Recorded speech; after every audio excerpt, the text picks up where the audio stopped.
ಮತ್ತು ಯಾರ ದಿವ್ಯ ಧ್ವನಿಯು ಲೋಕಹಿತವ ಮಾಡಿದೆ. ಮೂರು ಲೋಕದಲ್ಲಿ ಯಾರ ಕೀರ್ತಿ ವ್ಯಕ್ತವಾಗಿದೆ. ಅಂತಹ ದೇವರಲ್ಲಿ ನನ್ನ ತಲೆಯು ಬಾಗಿದೆ. ಅಂತಹ ದೇವರಲ್ಲಿ ನನ್ನ ತಲೆಯು ಬಾಗಿದೆ. ಅಂತಹ ದೇವರಲ್ಲಿ ನನ್ನ ತಲೆಯು ಬಾಗಿದೆ. ಬಂಧುಗಳೇ, ಎಲ್ಲರಿಗೂ ಜೈ ಜಿನೇಂದ್ರ. ನಿರಂಜನಲಾರಿ ಮಾಧ್ಯಮದ ಮೂಲಕ ನಡೆಯುತ್ತಿರುವಂತಹ ಬೇಸಿಗೆ ಧಾರ್ಮಿಕ ಶಿಬಿರಕ್ಕೆ ತಮಗೆಲ್ಲರಿಗೂ ಆದರದ ಸ್ವಾಗತವನ್ನು ಬಯಸುತ್ತಿದ್ದೇನೆ. ಬಂಧುಗಳೇ, ಇನ್ನು ನಮ್ಮ ಶಿಬಿರದ 3ನೇ ದಿನವಾಗಿರುತ್ತದೆ. ನಮ್ಮ ಇಂದಿನ ಈ ಕಾರ್ಯಕ್ರಮಕ್ಕೆ ಅಧ್ಯಾಪಕರಾಗಿ ಆಗಮಿಸಿರುವಂತಹ ಪದ್ಮಶ್ರೀ ಚಂದ್ರ ಪ್ರಕಾಶ್ ಬೆಂಗಳೂರು ಇವರು ಹಾಗೂ ಸುಮಾ ಪ್ರಸಾದ್ ಮೈಸೂರು ಇಬ್ಬರಿಗೂ ಕೂಡ ಹಾರ್ದಿಕವಾದ ಸ್ವಾಗತವನ್ನು ಬಯಸುತ್ತಿದ್ದೇನೆ. ನಿಮ್ಮ ಈರುವರ ಕಾರಣದಿಂದಾಗಿ ನಮ್ಮ ಈ ತರಗತಿ ಒಳ್ಳೆಯ ರೀತಿಯಲ್ಲಿ ನಡೆಯುತ್ತಿದೆ. ಅದಕ್ಕಾಗಿ ನಿರಂಜನಲಾರಿ ಮಾಧ್ಯಮವು ತಮಗೆಲ್ಲ ಆಭಾರಿಯಾಗಿದೆ. ಹಾಗೆ ನಮ್ಮ ಇಂದಿನ ಈ ಶಿಬಿರದಲ್ಲಿ ಭಾಗವಹಿಸಿದ ಎಲ್ಲಾ ಮಕ್ಕಳನ್ನು ಪ್ರೀತಿಪೂರ್ವಕವಾಗಿ ಸ್ವಾಗತಿಸುತ್ತಿದ್ದೇನೆ. ಹಾಗೆಯೇ ಮಕ್ಕಳ ಪೋಷಕರಿಗೂ ಕೂಡ ಹಾರ್ದಿಕ ಸ್ವಾಗತವನ್ನು ಬಯಸುತ್ತಿದ್ದೇನೆ. ಬಂಧುಗಳೇ, ಇಂದು ನಮ್ಮ ಕಾರ್ಯಕ್ರಮವನ್ನು ಪ್ರಾರಂಭಿಸುತ್ತಿದ್ದು ಇದೀಗ ಪದ್ಮಶ್ರೀ ಚಂದ್ರ ಪ್ರಕಾಶ್ ಅವರು ನಮ್ಮ ಕಾರ್ಯಕ್ರಮವನ್ನು ಪ್ರಾರಂಭಿಸಬೇಕಾಗಿ ಕೇಳಿಕೊಳ್ಳುತ್ತಿದ್ದೇನೆ. ಹಾಗೆಯೇ ನಮ್ಮ ಇಂದಿನ ಈ ಕಾರ್ಯಕ್ರಮಕ್ಕೆ ಅತಿಥಿಯಾಗಿ ಭಾಗವಹಿಸಲಿರುವವರು ಧೀರಜ್ ಜೈನ್ ಹೊಳೆನರಸೀಪುರ ಇವರು ನಮ್ಮ ಕಾರ್ಯಕ್ರಮದಲ್ಲಿ ಹಾಜರಾಗಲಿದ್ದಾರೆ. ಅವರು ಮಕ್ಕಳನ್ನು ಉದ್ದೇಶಿಸಿ ಸ್ವಲ್ಪ ಹೊತ್ತಿನ ನಂತರ ಮಾತನಾಡಲಿದ್ದಾರೆ. ಅವರನ್ನು ಕೂಡ ಹಾರ್ದಿಕವಾಗಿ ಈ ಕಾರ್ಯಕ್ರಮಕ್ಕೆ ಸ್ವಾಗತಿಸುತ್ತಿದ್ದೇನೆ. ಮಕ್ಕಳೇ, ಬನ್ನಿ, ಇಂದಿನ 3ನೇ ದಿನದ ಶಿಬಿರದಲ್ಲಿ ಭಾಗವಹಿಸಿ ಪದ್ಮಶ್ರೀ ಚಂದ್ರ ಪ್ರಕಾಶ್ ಅವರ ಪಾಠಕ್ಕೆ ನೀವುಗಳು ಕಿವಿಯಾಗಬೇಕೆಂದು ಬಯಸುತ್ತೇನೆ. ಹಾಗೆ ತಮಗೆಲ್ಲರಿಗೂ ಮಗದೊಮ್ಮೆ ಹಾರ್ದಿಕ ಸ್ವಾಗತವನ್ನು ಬಯಸುತ್ತಾ ಇದೀಗ ವೇದಿಕೆ ಪದ್ಮಶ್ರೀ ಚಂದ್ರ ಪ್ರಕಾಶ್ ಮೇಡಮ್ ಅವರಿಗೆ. ಎಲ್ರಿಗೂ ಜೈ ಜಿನೇಂದ್ರ. ಮೊದಲು ನಮೋಕಾರ ಮಂತ್ರದಿಂದ ಜೈ ಜಿನೇಂದ್ರ ನಮೋಕಾರ ಮಂತ್ರದಿಂದ ಪ್ರಾರಂಭ ಮಾಡೋಣ, ಆಯ್ತಾ? ನಮೋ. ಒಂದ್ ನಿಮಿಷ ಮೇಡಮ್, ಒಂದ್ ನಿಮಿಷ. ಇಂದಿನ ಈ ಕಾರ್ಯಕ್ರಮದಲ್ಲಿ ಪ್ರಾರ್ಥನೆಯನ್ನು ಹಾಡಲಿರುವವರು ಶ್ರಾವಣಿಯವರು. ದಯವಿಟ್ಟು ಕ್ಷಮಿಸಿ. ಶ್ರಾವಣಿ, ರೆಡಿ ಇದೆಯೇನಮ್ಮ? ಹಾ ಸರ್, ವಿಡಿಯೋ ಆನ್ ಮಾಡ್ಕೊಳ್ತೀಯಾ? ಮಾಡಿದ್ದೀನಿ. ಓಕೆ, ಇದೀಗ ಈ ಕಾರ್ಯಕ್ರಮದ ಪ್ರಾರಂಭವನ್ನು ಶ್ರಾವಣಿಯವರು ನೆರವೇರಿಸಿಕೊಡಲಿದ್ದಾರೆ ತನ್ನ ಸುಮಧುರವಾದ ಪ್ರಾರ್ಥನೆಯೊಂದಿಗೆ. ಎಲ್ಲರಿಗೂ ಜೈ ಜಿನೇಂದ್ರ. ನಾನು ಪಾರ್ಶ್ವನಾಥರ ಸ್ತುತಿಯನ್ನು ಹಾಡುತ್ತಿದ್ದೇನೆ. ಪಾರ್ಶ್ವನಾಥ ಹೇ ಮುಕ್ತಿದಾಥ ಪಾಲಯ ಮಾಂ ಪಾಲಯ ಮಾಂ. ಪಾರ್ಶ್ವ ಪಾವನ ರೂಪನೆ ಪಾರ್ಶ್ವನಾಥನೆ ಪಾವನ ಪದಗಳ ನುತಿಸುವೇನು. ಘೋರ ಸಂತಾಪವ ಹರಿಸು ಜಿನೇಶನೆ ಘೋರ ಸಂತಾಪವ ಹರಿಸು ಜಿನೇಶನೆ.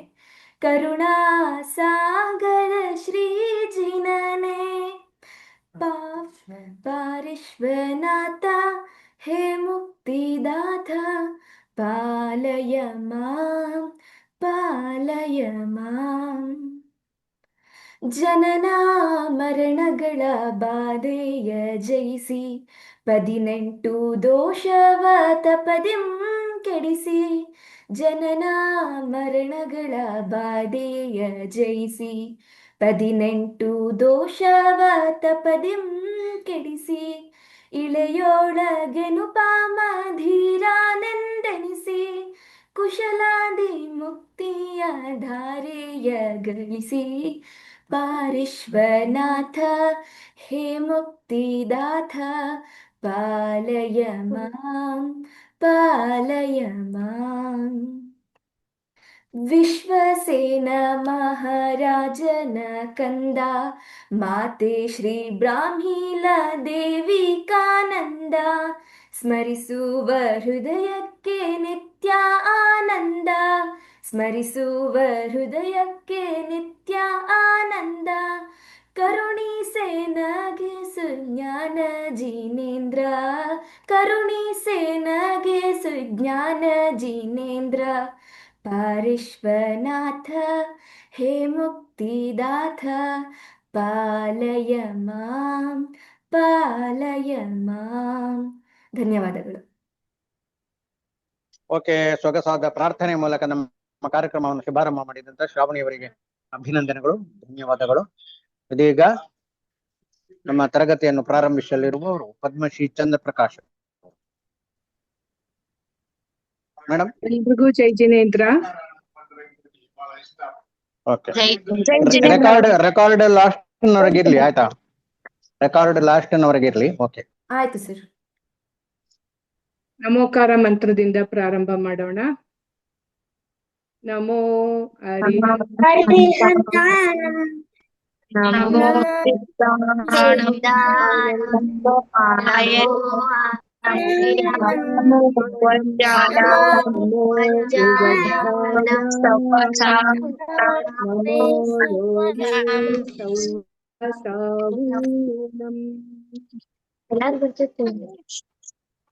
ಇವತ್ತೆಲ್ಲ ಫ್ಲಾಗ್ ನ ಮಾಡ್ಕೊಂಡ್ ಬಂದಿದ್ದೀರಾ ಕಲರ್ ಹಾಕೊಂಡು ಮಕ್ಕಳೇ?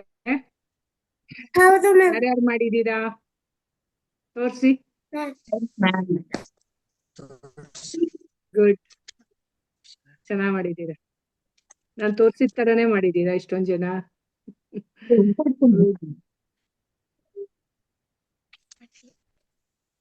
ಹೇಳ್ತೀರಾ ಕಲರ್ದು ಇದು ಡೆಫಿನೇಷನ್ ಏನು ಅಂತ? ಬಿಳಿ ಬಣ್ಣ ಯಾರ್ದು? ಯಾರಾದ್ರೂ ಒಬ್ರು ಹೇಳಿ. ಬಿಳಿ ಬಣ್ಣ. ವೈಟ್ ಕಲರು ಅರಿಹಂತರು. ರೆಡ್ ಸಿದ್ಧರು. ಎಲ್ಲೋ ಆಚಾರ್ಯರು. ನೆಕ್ಸ್ಟ್ ಯಾವ ಕಲರ್ ಅದು? ಉಪಾಧ್ಯಾಯರು. ಹಸಿರು ಹಸಿರು ಉಪಾಧ್ಯಾಯರು. ನೆಕ್ಸ್ಟ್ ಸರ್ವಸಾಧುಗಳು. ನೀಲಿ. ಐದು ಕಲರ್ ಪಂಚಪರಮೇಷ್ಠಿಗಳನ್ನ ತೋರಿಸುತ್ತೆ. 5 ಬಣ್ಣಗಳು ಕೂಡ. ಅರ್ಹಂತರು, ಸಿದ್ಧರು, ಆಚಾರ್ಯರು, ಉಪಾಧ್ಯಾಯರು, ಸರ್ವಸಾಧುಗಳನ್ನ ತೋರಿಸುತ್ತೆ. ಇದು ನಮ್ ಧ್ವಜಗಳು ಎಲ್ಲೆಲ್ಲಿರುತ್ತೆ? ಜಿನ ಮಂದಿರದಲ್ಲಿ ಯಾವ್ದಾರ ಒಂದು ನಾವು ಆರಾಧನೆ ಪೂಜೆ ಮಾಡ್ಬೇಕಾದ್ರೆ ಧ್ವಜಾರೋಹಣನ ಮಾಡ್ತೀವಿ, ಅಲ್ಲೂ ಕೂಡ ಧ್ವಜಗಳಿರುತ್ತೆ. ಹಾಗೆ ನಾವು ಮೆರವಣಿಗೆಗಳಲ್ಲಿ ಹೋಗ್ಬೇಕಾದ್ರೆ ಭಗವಂತನ ಮೆರವಣಿಗೆಯಲ್ಲಿ ಮುನಿಗಳು ಬಂದಾಗ ಅವ್ರನ್ನ ಸ್ವಾಗತ ಮಾಡ್ಬೇಕಾದ್ರೆ ನಾವಿಂತ ಧರ್ಮದವರು ಅಂತ ತೋರ್ಸೋದಿಕ್ಕೋಸ್ಕರ ನಾವ್ ಈ ಧ್ವಜನ ಅಲ್ಲಿ ಕೂಡ ನೋಡ್ತೀವಿ ಅಲ್ವಾ?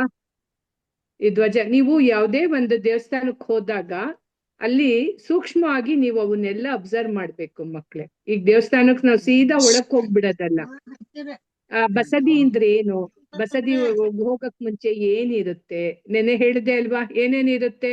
ಫಸ್ಟ್ ಕಾಣೋದ್ ಯಾವ್ದು ನಿಮಗೆ? ದೂರದಿಂದ ಕಾಣಿಸೋದ್ ಯಾವ್ದು? ಗೋಪುರ, ಶಿಖರ. ಆಮೇಲೆ ಅಲ್ಲಿ ಧ್ವಜ ಇರುತ್ತೆ, ಬಾವುಟ ಇರುತ್ತೆ, ಫ್ಲಾಗ್ ಇರುತ್ತೆ. ಅನಂತರ ನೀವು ಏನ್ ಮಾಡ್ಬೇಕು? ಅದನ್ನ ದರ್ಶನ ಮಾಡ್ತಾ ಕೈಕಾಲ್ನ ತೊಳೆದು ಎದುರ್ಗಿರುವಂತ ಮಾನಸ್ತಂಭಕ್ಕೆ ಪ್ರದಕ್ಷಿಣೆನ ಹಾಕಬೇಕು ಅಲ್ವಾ? ಹಾಕಿ ತದನಂತರ ನಾವು ಮಂದಿರಕ್ಕೂ ಕೂಡ 3 ಪ್ರದಕ್ಷಿಣೆನ ಹಾಕ್ಬೇಕು. ಮಂದಿರಕ್ಕೆ ಪ್ರದಕ್ಷಿಣೆ ಹಾಕ್ಬೇಕಾದ್ರೆ ನಮ್ಗೆ ದೊಡ್ಡ ದೊಡ್ಡ ಮಂತ್ರಗಳಿದಾವೆ, ಅದನ್ನ ಹೇಳ್ಬೇಕು. ಆದ್ರೆ ನಿಮ್ಗೆ ಆ ಮಂತ್ರ ಬರಲ್ಲ ಅಂತ ಅನ್ನೋದಾದ್ರೆ ನೀವ್ ಏನ್ ಹೇಳ್ಕೊಂಡು ಹೋಗ್ಬೇಕು? ಸಮ್ಯಕ್ ದರ್ಶನ, ಸಮ್ಯಕ್ ಜ್ಞಾನ, ಸಮ್ಯಕ್ ಚಾರಿತ್ರ. ಈ 3 ಹೇಳ್ಕೊಂಡು 3 ಸಲ ನೀವು ಪ್ರದಕ್ಷಿಣೆನ ಮಾಡ್ಬೇಕು. ಸಮ್ಯಕ್ ದರ್ಶನ ಅಂದ್ರೆ ಅಂತ ಏನಂತ ಹೇಳಿದ್ವಿ? ದರ್ಶನ ಅಂದ್ರೇನು? ಯಾರಾದ್ರೂ ಹೇಳ್ತೀರಾ? ದರ್ಶನ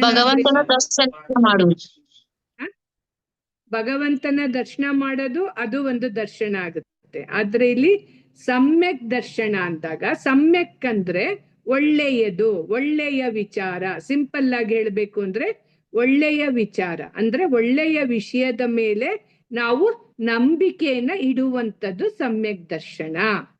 ದರ್ಶನ ಅಂದ್ರೆ ಏನ್ ಹೇಳಿ ಇಲ್ಲಿ ಡೆಫಿನೇಷನ್? ನಂಬಿಕೆಯನ್ನ ಇಡುವಂಥದ್ದು,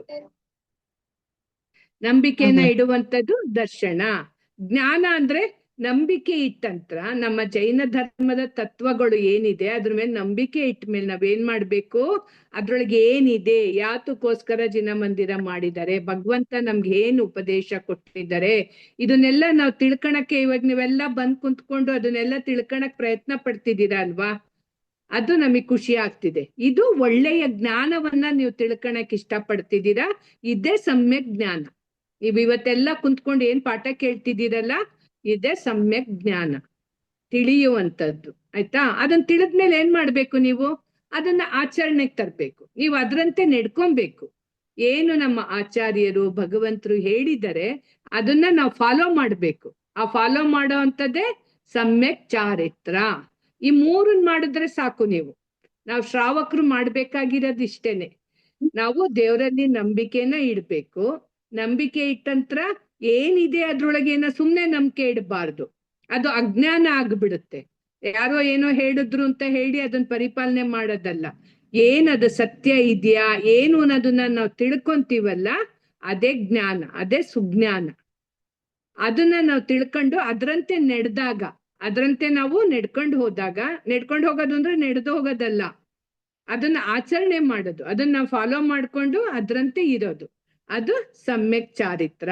ಈ ಮೂರನ್ನ ನಾವು ಹೇಳ್ಕೊಂಡು ನಿಮ್ಮೇಲೆ ನಮಗ್ ನಂಬಿಕೆ ಇದೆ, ಈ ಜ್ಞಾನನ ನಾವು ತಿಳ್ಕೊಂತೀವಿ, ಜ್ಞಾನನ ತಿಳಿದ್ಮೇಲೆ ನಾವು ಅದನ್ನ ಆಚರಣೆ ಮಾಡ್ತೀವಿ ಅಂತ ಮನಸ್ಸಿನಲ್ಲೇ ನಾವು ಸ್ತುತಿ ಮಾಡ್ತಾ, ಆ ಭಗವಂತನ ಮಂಜಿನ ಬಸದಿಯನ್ನ ನಾವು 3 ಪ್ರದಕ್ಷಿಣೆ ಮಾಡ್ತಾ ಬಾಕ್ಲತ್ರ ಹೋದಾಗ ಏನಾಗುತ್ತೆ, ದ್ವಾರಪಾಲಕರು ಇರ್ತಾರೆ.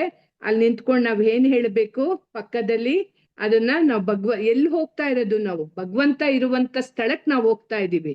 ಅಲ್ಲಿ ನಾವು ವಿನಯವನ್ನ ತೋರಿಸ್ಬೇಕು, ಗೌರವವನ್ನ ತೋರಿಸ್ಬೇಕು.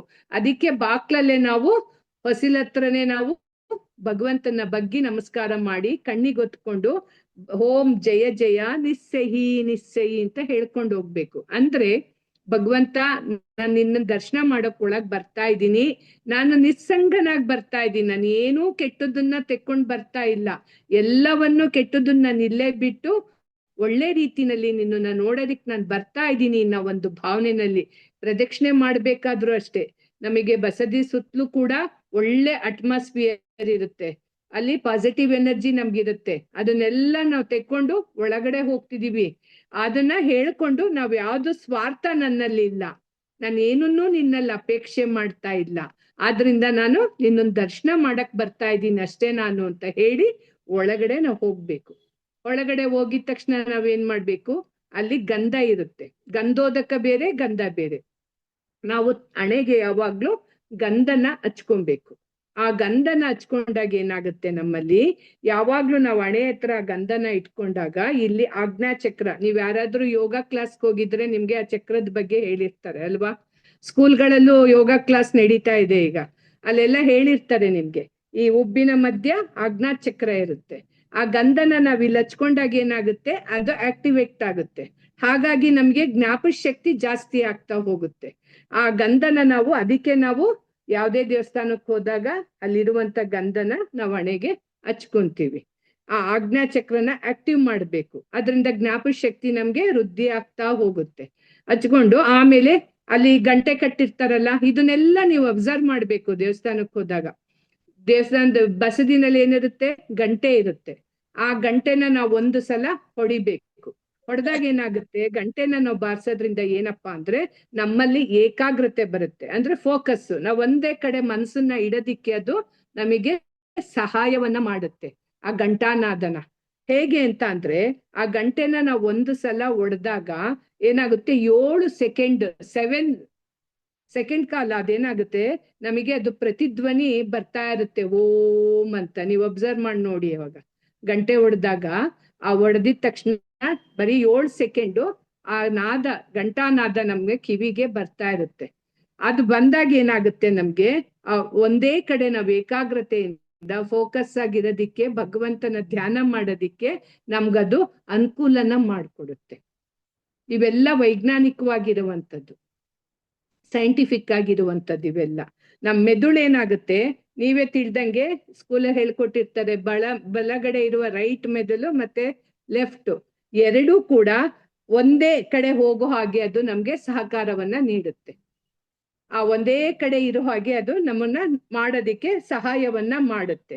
ನಾವ್ ಯಾವತ್ತು ಬಸ್ತಿಗೆ ಹೋದಾಗ ಸೀದಾ ದೇವ್ರ ಮುಂದೆ ಹೋಗಿ ಎದುರ್ಗೆ ನಿಂತ್ಕೊಬಾರ್ದು, ಪಕ್ಕಕ್ಕೆ ನಿಂತ್ಕೊಬೇಕು. ದೇವ್ರು ನಮಗ್ ಕಾಣಿಸ್ಬೇಕು ಅಂತ, ನಮಗ್ ಭಕ್ತಿ ಬಂತು ಅಂತ ಸೀದಾ ಹೋಗಿ ಎಷ್ಟೋ ಜನ ಹಾಗೆ ಮಾಡ್ತಾರೆ, ಭಗವಂತನ್ ಮುಂದ್ ನಿಂತ್ಕೊಂಡ್ಬಿಡ್ತಾರೆ.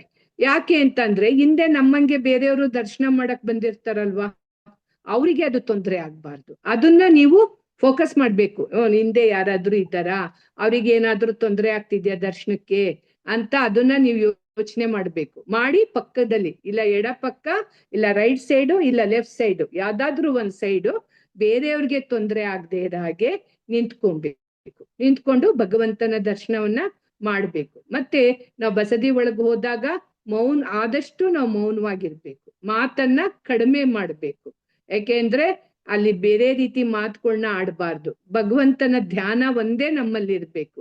ಆ ಎಲ್ಲಾರು ಬಂದವ್ರು ಕೂಡ ಏನ್ ಮಾಡ್ತಿರ್ತಾರೆ, ಎಷ್ಟು ಜನ ಯಾಕಲ್ಲಿ ಜಾಸ್ತಿ ಪಾಸಿಟಿವ್ ಎನರ್ಜಿ ಇರುತ್ತೆ ಅಂದ್ರೆ, ನಾವು ದೇವಸ್ಥಾನಕ್ಕೆ ಹೋದಾಗ ನೀವೇ ಯೋಚನೆ ಮಾಡಿ ಮಕ್ಳೇ, ಅಲ್ಲಿ ಹೋದಾಗ ಏನ್ ಮಾಡ್ತೀವಿ, ಎಲ್ರಿಗೂ ಒಳ್ಳೇದ್ ಮಾಡಪ್ಪ, ನನ್ಗೂ ಒಳ್ಳೇದ್ ಮಾಡಪ್ಪ ಅದ್ ನಾವ್ ಒಳ್ಳೇದನ್ನೇ ಕೇಳ್ತಾ ಇರ್ತೀವಲ್ವಾ. ಅಲ್ಲಿ ಭಗವಂತ ನಿನ್ನಂತೆ ನಮ್ಮನ್ ಮಾಡಪ್ಪ, ಆ ಒಳ್ಳೆ ಯೋಚನೆಗಳು ಏನಾಗ್ತಾ ಇರುತ್ತೆ, ಅಲ್ಲಿ ಪಾಸಿಟಿವ್ ಎನರ್ಜಿನ ಜಾಸ್ತಿ ಕೊಡ್ತಾ ಇರುತ್ತೆ.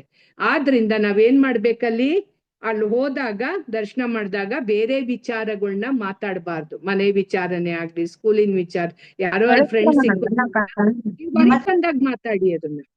ಅಲ್ಲಿ ದೇವಸ್ಥಾನದ ಬಸದಿ ಒಳಗಡೆ ಆ ವಿಚಾರಗಳನ್ನ ಯಾವ್ದನ್ನು ಮಾತಾಡಬಾರ್ದು.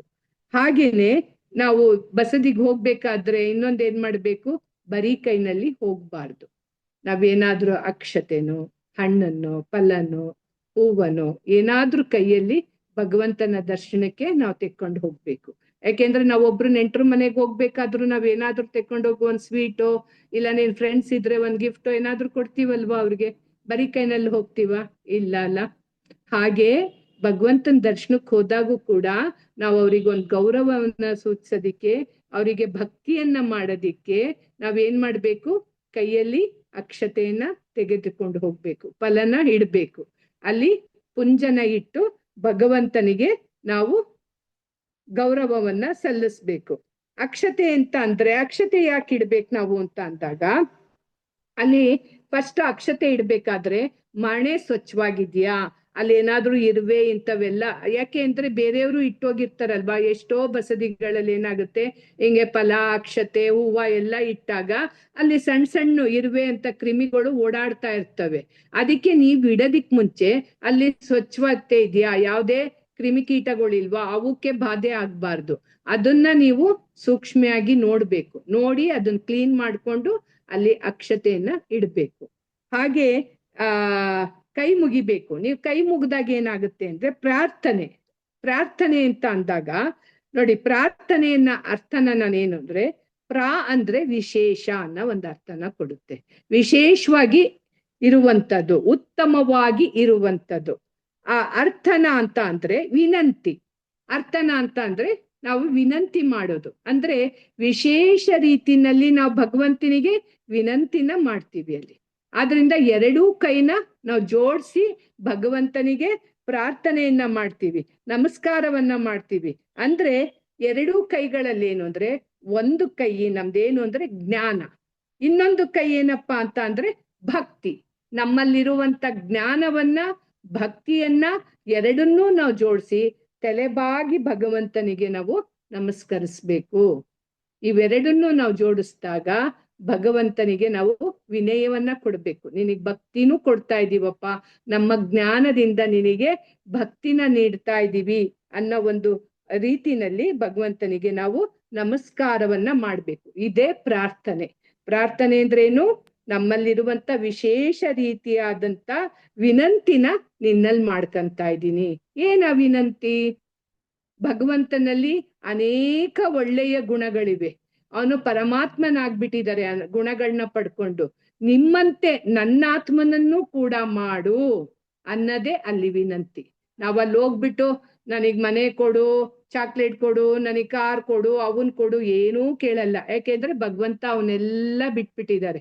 ಬಿಟ್ಟು ಅವ್ರ ತಪಸ್ಸನ್ನ ಆಚರಿಸಿ ಜ್ಞಾನವನ್ನ ಪಡೆದು ಮುಕ್ತಿಯನ್ನ ಹೊಂದಿದ್ದಾರೆ. ಅಂತ ಭಗವಂತರಲ್ಲಿ ಅವ್ರ ಉಪದೇಶ ಕೊಟ್ಟಿರೋದೇನು, ನೀವು ನನ್ನಂತೆ ಆಗಿ ಅಂತ ಅವ್ರು ಉಪದೇಶ ಕೊಟ್ಟಿರೋದು.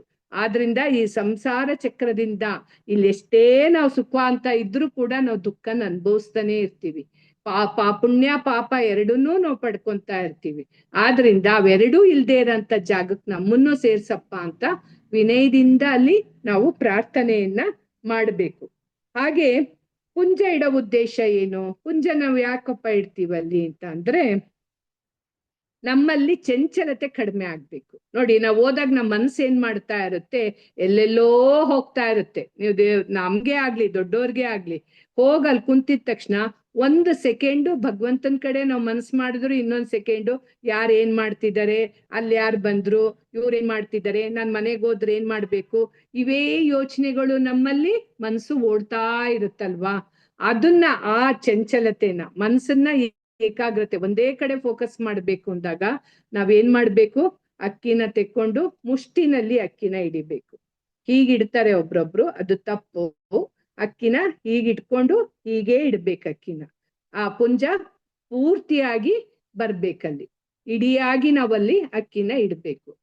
ಇಟ್ಟು ಅವಾಗ ಏನಾಗುತ್ತೆ, ನಾವು ಅಕ್ಕಿ ಇಡ್ಬೇಕಾದ್ರೆ ನಮ್ಮ ಮನ್ಸು ಅಲ್ಲೇ ಇರುತ್ತಲ್ವಾ. ಇಲ್ಲಿ ಅರಹಂತರು, ಸಿದ್ಧರು, ಆಚಾರ್ಯರು, ಉಪಾಧ್ಯಾಯರು, ಸರ್ವ ಸಾಧುಗಳು ಅಂತ ನಾವ್ ಹೇಳಿ ಇಡ್ಬೇಕಾದ್ರೆ ಏನಾಗುತ್ತೆ, ನಮ್ಮ ಮನಸ್ಸು ಏಕಾಗ್ರತೆಯನ್ನ ಹೊಂದುತ್ತೆ. ಆ ಉದ್ದೇಶದಿಂದ ನಾವು ಭಗವಂತನಿಗೆ ಪುಂಜವನ್ನ ಇಡ್ಬೇಕು. ಫಸ್ಟ್ ಯಾರಿಗಿಡ್ಬೇಕು? ಮಧ್ಯದಲ್ಲಿ ಅರತ್ ಪರಮೇಶ್ವರಿಗಳ ಹೆಸರು ಹೇಳ್ಕೊಂಡು ಅರಹಂತರು ಅಂತ ಹೇಳಿ ಇಡ್ಬೇಕು. ಮೇಲ್ಗಡೆ ಸಿದ್ಧರು, ಪಕ್ಕದಲ್ಲಿ ಬಲಗಡೆ ಭಾಗ ಆಚಾರ್ಯರು, ಕೆಳಗಡೆ ಭಾಗದಲ್ಲಿ ಉಪಾಧ್ಯಾಯರು, ಅದ್ರ ಪಕ್ಕ ಎಡಭಾಗದಲ್ಲಿ ಸರ್ವ ಸಾಧುಗಳು ಅಂತ ಹೇಳಿ 5 ಪುಂಜಗಳನ್ನ ನಾವಿಡ್ಬೇಕು. ಇಟ್ಟು ಮಧ್ಯದಲ್ಲಿ ಒಂದು ನನಗೆ ನಿನ್ನಂತೆ ಮೋಕ್ಷ ಫಲವನ್ನು ಕೊಡು ಅಂತ ಹೇಳಿ ಒಂದು ಫಲನ ಅಲ್ಲಿ ನಾವು ಇಡಬೇಕು. ಈ ರೀತಿಯಾಗಿ ನಾವು ಭಗವಂತನ ದರ್ಶನವನ್ನ ಮಾಡ್ತಾ ಇದ್ರೆ ನಮ್ಗೆ ಏನಾಗುತ್ತೆ, ಶ್ರದ್ಧೆ ಭಕ್ತಿ ಹೆಚ್ಚಾಗ್ತಾ ಹೋಗುತ್ತೆ. ಮತ್ ನಾವು ಪುಂಜ ಇಡೋದ್ರಿಂದ ಏನಾಗುತ್ತೆ, ನಮ್ಮಲ್ಲಿ ಒಂದು ಕೊಡುವಂಥದ್ದು, ಕೊಡೋದು ಅಂದ್ರೆ ತ್ಯಾಗ ಮಾಡೋ ಅಂಥದ್ದು, ತ್ಯಾಗ ಮಾಡೋ ಅಂತ ಬುದ್ಧಿ ನಮ್ಮಲ್ಲಿ ಉಂಟಾಗುತ್ತೆ. ಹಾಗೆ ಮನ್ಸಿಗೊಂಥರ ಖುಷಿ, ಸಂತೋಷ. ನೀವು ಇಟ್ಟು ನೋಡಿ, ಬೇಕಾದ್ರೆ ನಾವು ಇಟ್ಟಾಗ ಭಗವಂತನಿಗೆ ಪುಂಜ ಇಟ್ಟಾಗ ಏನಾಗುತ್ತೆ, ನಾವು ಯಾರಿಗಾದ್ರೂ ಏನಾದ್ರೂ ಕೊಡ್ತು ಅಂದ್ರೆ ನಮ್ಮಲ್ಲಿ ಒಂಥರ ಖುಷಿ ಇರುತ್ತಲ್ವಾ, ಆ ಸಂತೋಷ ಇರುತ್ತಲ್ವಾ, ಆ ಸಂತೋಷ ನಮ್ಗೆ ಅಲ್ಲಿ ಇನ್ನೂ ಹೆಚ್ಚಾಗ್ತಾ ಹೋಗುತ್ತೆ. ಹಾಗೆ ನಾವು ಭಗವಂತನ ನೋಡ್ದಾಗ ನಿಮ್ಗೆ ಏನ್ ಅನ್ಸುತ್ತೆ? ದೇವ್ರನ್ನ ನೋಡ್ದಾಗ ಹೇಗಿದ್ದಾರೆ ನಮ್ ದೇವ್ರು ಹೇಳಿ, ಯಾರಾದ್ರು ಹೇಗಿದ್ದಾರೆ ನಮ್ ದೇವ್ರು? ಅಲಂಕಾರ ಮಾಡ್ಕೊಂತಾರ ಅವರು? ಇಲ್ಲ. ಇಲ್ಲ, ಬಟ್ಟೆ ಕೂಡ ಹಾಕೊಂಡಿಲ್ಲ, ಅವರು ದಿಗಂಬರರಾಗಿದ್ದಾರೆ. ಆದ್ರೆ ಅವರು ಅಷ್ಟೇ ಶಾಂತ ಮೂರ್ತಿಯಿಂದಿದ್ದಾರೆ, ಧ್ಯಾನದಲ್ಲಿ ಕುಳಿತಿದ್ದಾರೆ. ಹೇಗಿದ್ದಾರೆ ನಮ್ ಭಗವಂತ ಕುಂತಿರೋದು? ಇಲ್ಲ ತಪಸ್ಸಿನಲ್ಲಿ ನಿಂತಿದ್ದಾರೆ, ಧ್ಯಾನ ಮುದ್ರೆನಲ್ಲಿ ಕುಂತಿದ್ದಾರೆ, ಅಷ್ಟೇ ಅವರಲ್ಲಿರೋದು. ಆ ಧ್ಯಾನನ ನೋಡ್ತಾ ಇದ್ರೆ, ಭಗವಂತನ ದರ್ಶನ ಮಾಡಿದಾಗ ನಮಗ್ ಧ್ಯಾನ ಮಾಡೋದು, ಮನ್ಸನ್ನ ಏಕಾಗ್ರತೆಗೊಳಿಸೋದು ತುಂಬಾ ಕಷ್ಟ. ನೋಡಿದೀರಾ ಅಲ್ವಾ ನೀವು? ಅಲ್ಲಿ ಹೋಗಿ ದೇವಸ್ಥಾನದಲ್ಲಿ ನೀವು ಅದನ್ನೇ ಮೆಡಿಟೇಷನ್ ಅಂತ ಹೇಳೋದೀಗ. ಅದಕ್ಕೆ ಈಗೆಲ್ಲ ದುಡ್ಡು ಕೊಟ್ಟು ಹೋಗ್ತಿದ್ದೀರಾ ಮೆಡಿಟೇಷನ್ ಮಾಡೋದನ್ನ ಕಲಿಬೇಕು ಅಂತ ಅಂದು. ಏನು ಬೇಕಾಗಿಲ್ಲ, ನಮ್ ಬಸದಿಗೆ ಹೋಗ್ಬಿಟ್ಟು ನೀವು ಆ ಭಗವಂತನ್ ನೋಡ್ತಾ ಕುಂತು ಬಿಡಿ. ಅರ್ಧ ಗಂಟೆ ಇಲ್ಲ 1 ಗಂಟೆ ಬೇಕಾದ್ರೂ ನಾವು ಕುತ್ಕೊಬಹುದು. ಅಷ್ಟು ಆ ಭಗವಂತನಲ್ಲಿ ಆಕರ್ಷಣೆ ಇದೆ ನಮ್ಮಲ್ಲಿ. ಅದನ್ನ ನೋಡ್ತಾ ನಾವು ಜಪ ತಪವನ್ನ ಮಾಡ್ಬೇಕು. ನೋಡಿ, ಜಿನ ಮಂದಿರಕ್ಕೆ ನೆನ್ನೆ ಹೇಳ್ತಾ ಇದ್ರೆ ಯಾರು, ನಮ್ಮನೆ ಹತ್ರನೇ ಇದೆ ಜಿನ ಮಂದಿರ, ನನ್ಗೆ ಹೋಗಕ್ ಆಗ್ತಿಲ್ಲ, ಇಲ್ಲಿ ದೂರದಿಂದಾನೇ ನೋಡ್ಬೋದಾ ಮೇಡಮ್ ಅಂತ ಕೇಳ್ತಾ ಇದ್ರಲ್ವಾ. ನಾವು ಜಿನ ಮಂದಿರಕ್ಕೆ ಹೋಗ್ಬೇಕು ಅಂತ ಅನ್ಕೊಂಡ್ರೇನೆ, ಹೋಗಿಲ್ಲ ಆದ್ರೆ ಅಲ್ಲಿ ನಮ್ಗೆ ಒಂದು ಪುಣ್ಯದ ಫಲ ನಮಗ್ ಖಂಡಿತ ಸಿಗುತ್ತೆ. ಇವತ್ತು ನಾನ್ ಬಸದಿ ಬಗ್ಗೆ ನಿಮ್ಗೆಲ್ಲ ಹೇಳ್ತಿದೀನಿ ಅಲ್ವಾ, ನಿಮ್ಗೆಲ್ಲ ಅನ್ಸುತ್ತಲ್ವಾ, ಅಯ್ಯೋ ಮನೆ ಹತ್ರನೇ ಒಂದ್ ಜಿನ ಮಂದಿರ ಇದ್ದಿದ್ರೆ ಎಷ್ಟ್ ಚೆನ್ನಾಗಿರೋದು, ನಾವ್ ದಿನಾ ಹೋಗಲ್ ಕೈ ಮುಗಿತಾ ಇದ್ವಿ ಅಂತ ಅನ್ಸುತ್ತಲ್ಲ. ನಾವು ಶ್ರವಣಬೆಳಗೊಳದಲ್ಲಿ ಇದ್ದಿದ್ದು, ನಾವ್ ದಿನಕ್ಕೆ 10 ಸಲನಾದ್ರೂ ಬಸ್ತಿಗೆ ಹೋಗ್ತಾ ಇದ್ವಿ, ನಮ್ಗೆ ಅದೇ ಆಟದ ಬಯಲಾಗಿತ್ತು. ಆದ್ರೆ ಈಗ ನಾವು ಬೆಂಗಳೂರಿಗೆ ಬಂದ್ಮೇಲೆ ನಮ್ಗೆ ಎಲ್ಲ ಬಸದಿಗಳು ದೂರ ಆಗಿದೆ. ಆದ್ರೆ ದಿನ ಅನ್ಸುತ್ತೆ ನಮ್ಗೆ, ಅಯ್ಯೋ ಜಿನ ಮಂದಿರ ಹತ್ರ ಇದ್ದಿದ್ರೆ ಎಷ್ಟ್ ಚೆನ್ನಾಗಿತ್ತು, ದಿನಕ್ಕೊಂದ್ಸಲ ನಾವು ಹೋಗಿ ದರ್ಶನ ಮಾಡೋ ಹಾಗಾಗಿದ್ರೆ ಎಷ್ಟ್ ಚೆನ್ನಾಗಿತ್ತು ಅಂತ.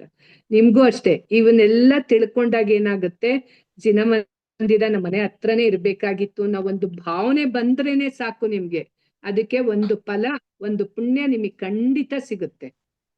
ಆದ್ರೆ ನಾವ್ ಹೋಗ್ತೀವಿ ಅಂತ ಎದ್ದು ಹೊರಟ್ರೆ, ನೀವು ಈಗ ನಿಮ್ ಮನೆ ಹತ್ರ ಜಿನ ಮಂದಿರ ಇದೆ, ಅಯ್ಯೋ ತಡಿ ದೂರ ಆದ್ರೂ ಪರವಾಗಿಲ್ಲ ಅಂತ ಅನ್ಕೊಂಡ್ ಮನೆಯಿಂದ ಆಚೆ ಹೊರಡ್ತಿರಲ್ಲ ನೀವು, ಆ ಹೊರಟ್ರೇನೆ ಅಷ್ಟು ಹೋದ್ರೇನೆ ಸಾಕು ನಿಮ್ಗೆ ಎರಡನೇ ಫಲ ಸಿಕ್ಬಿಡುತ್ತೆ, ಇನ್ನು ಪುಣ್ಯ ಜಾಸ್ತಿ ಆಗ್ತಾ ಹೋಗುತ್ತೆ.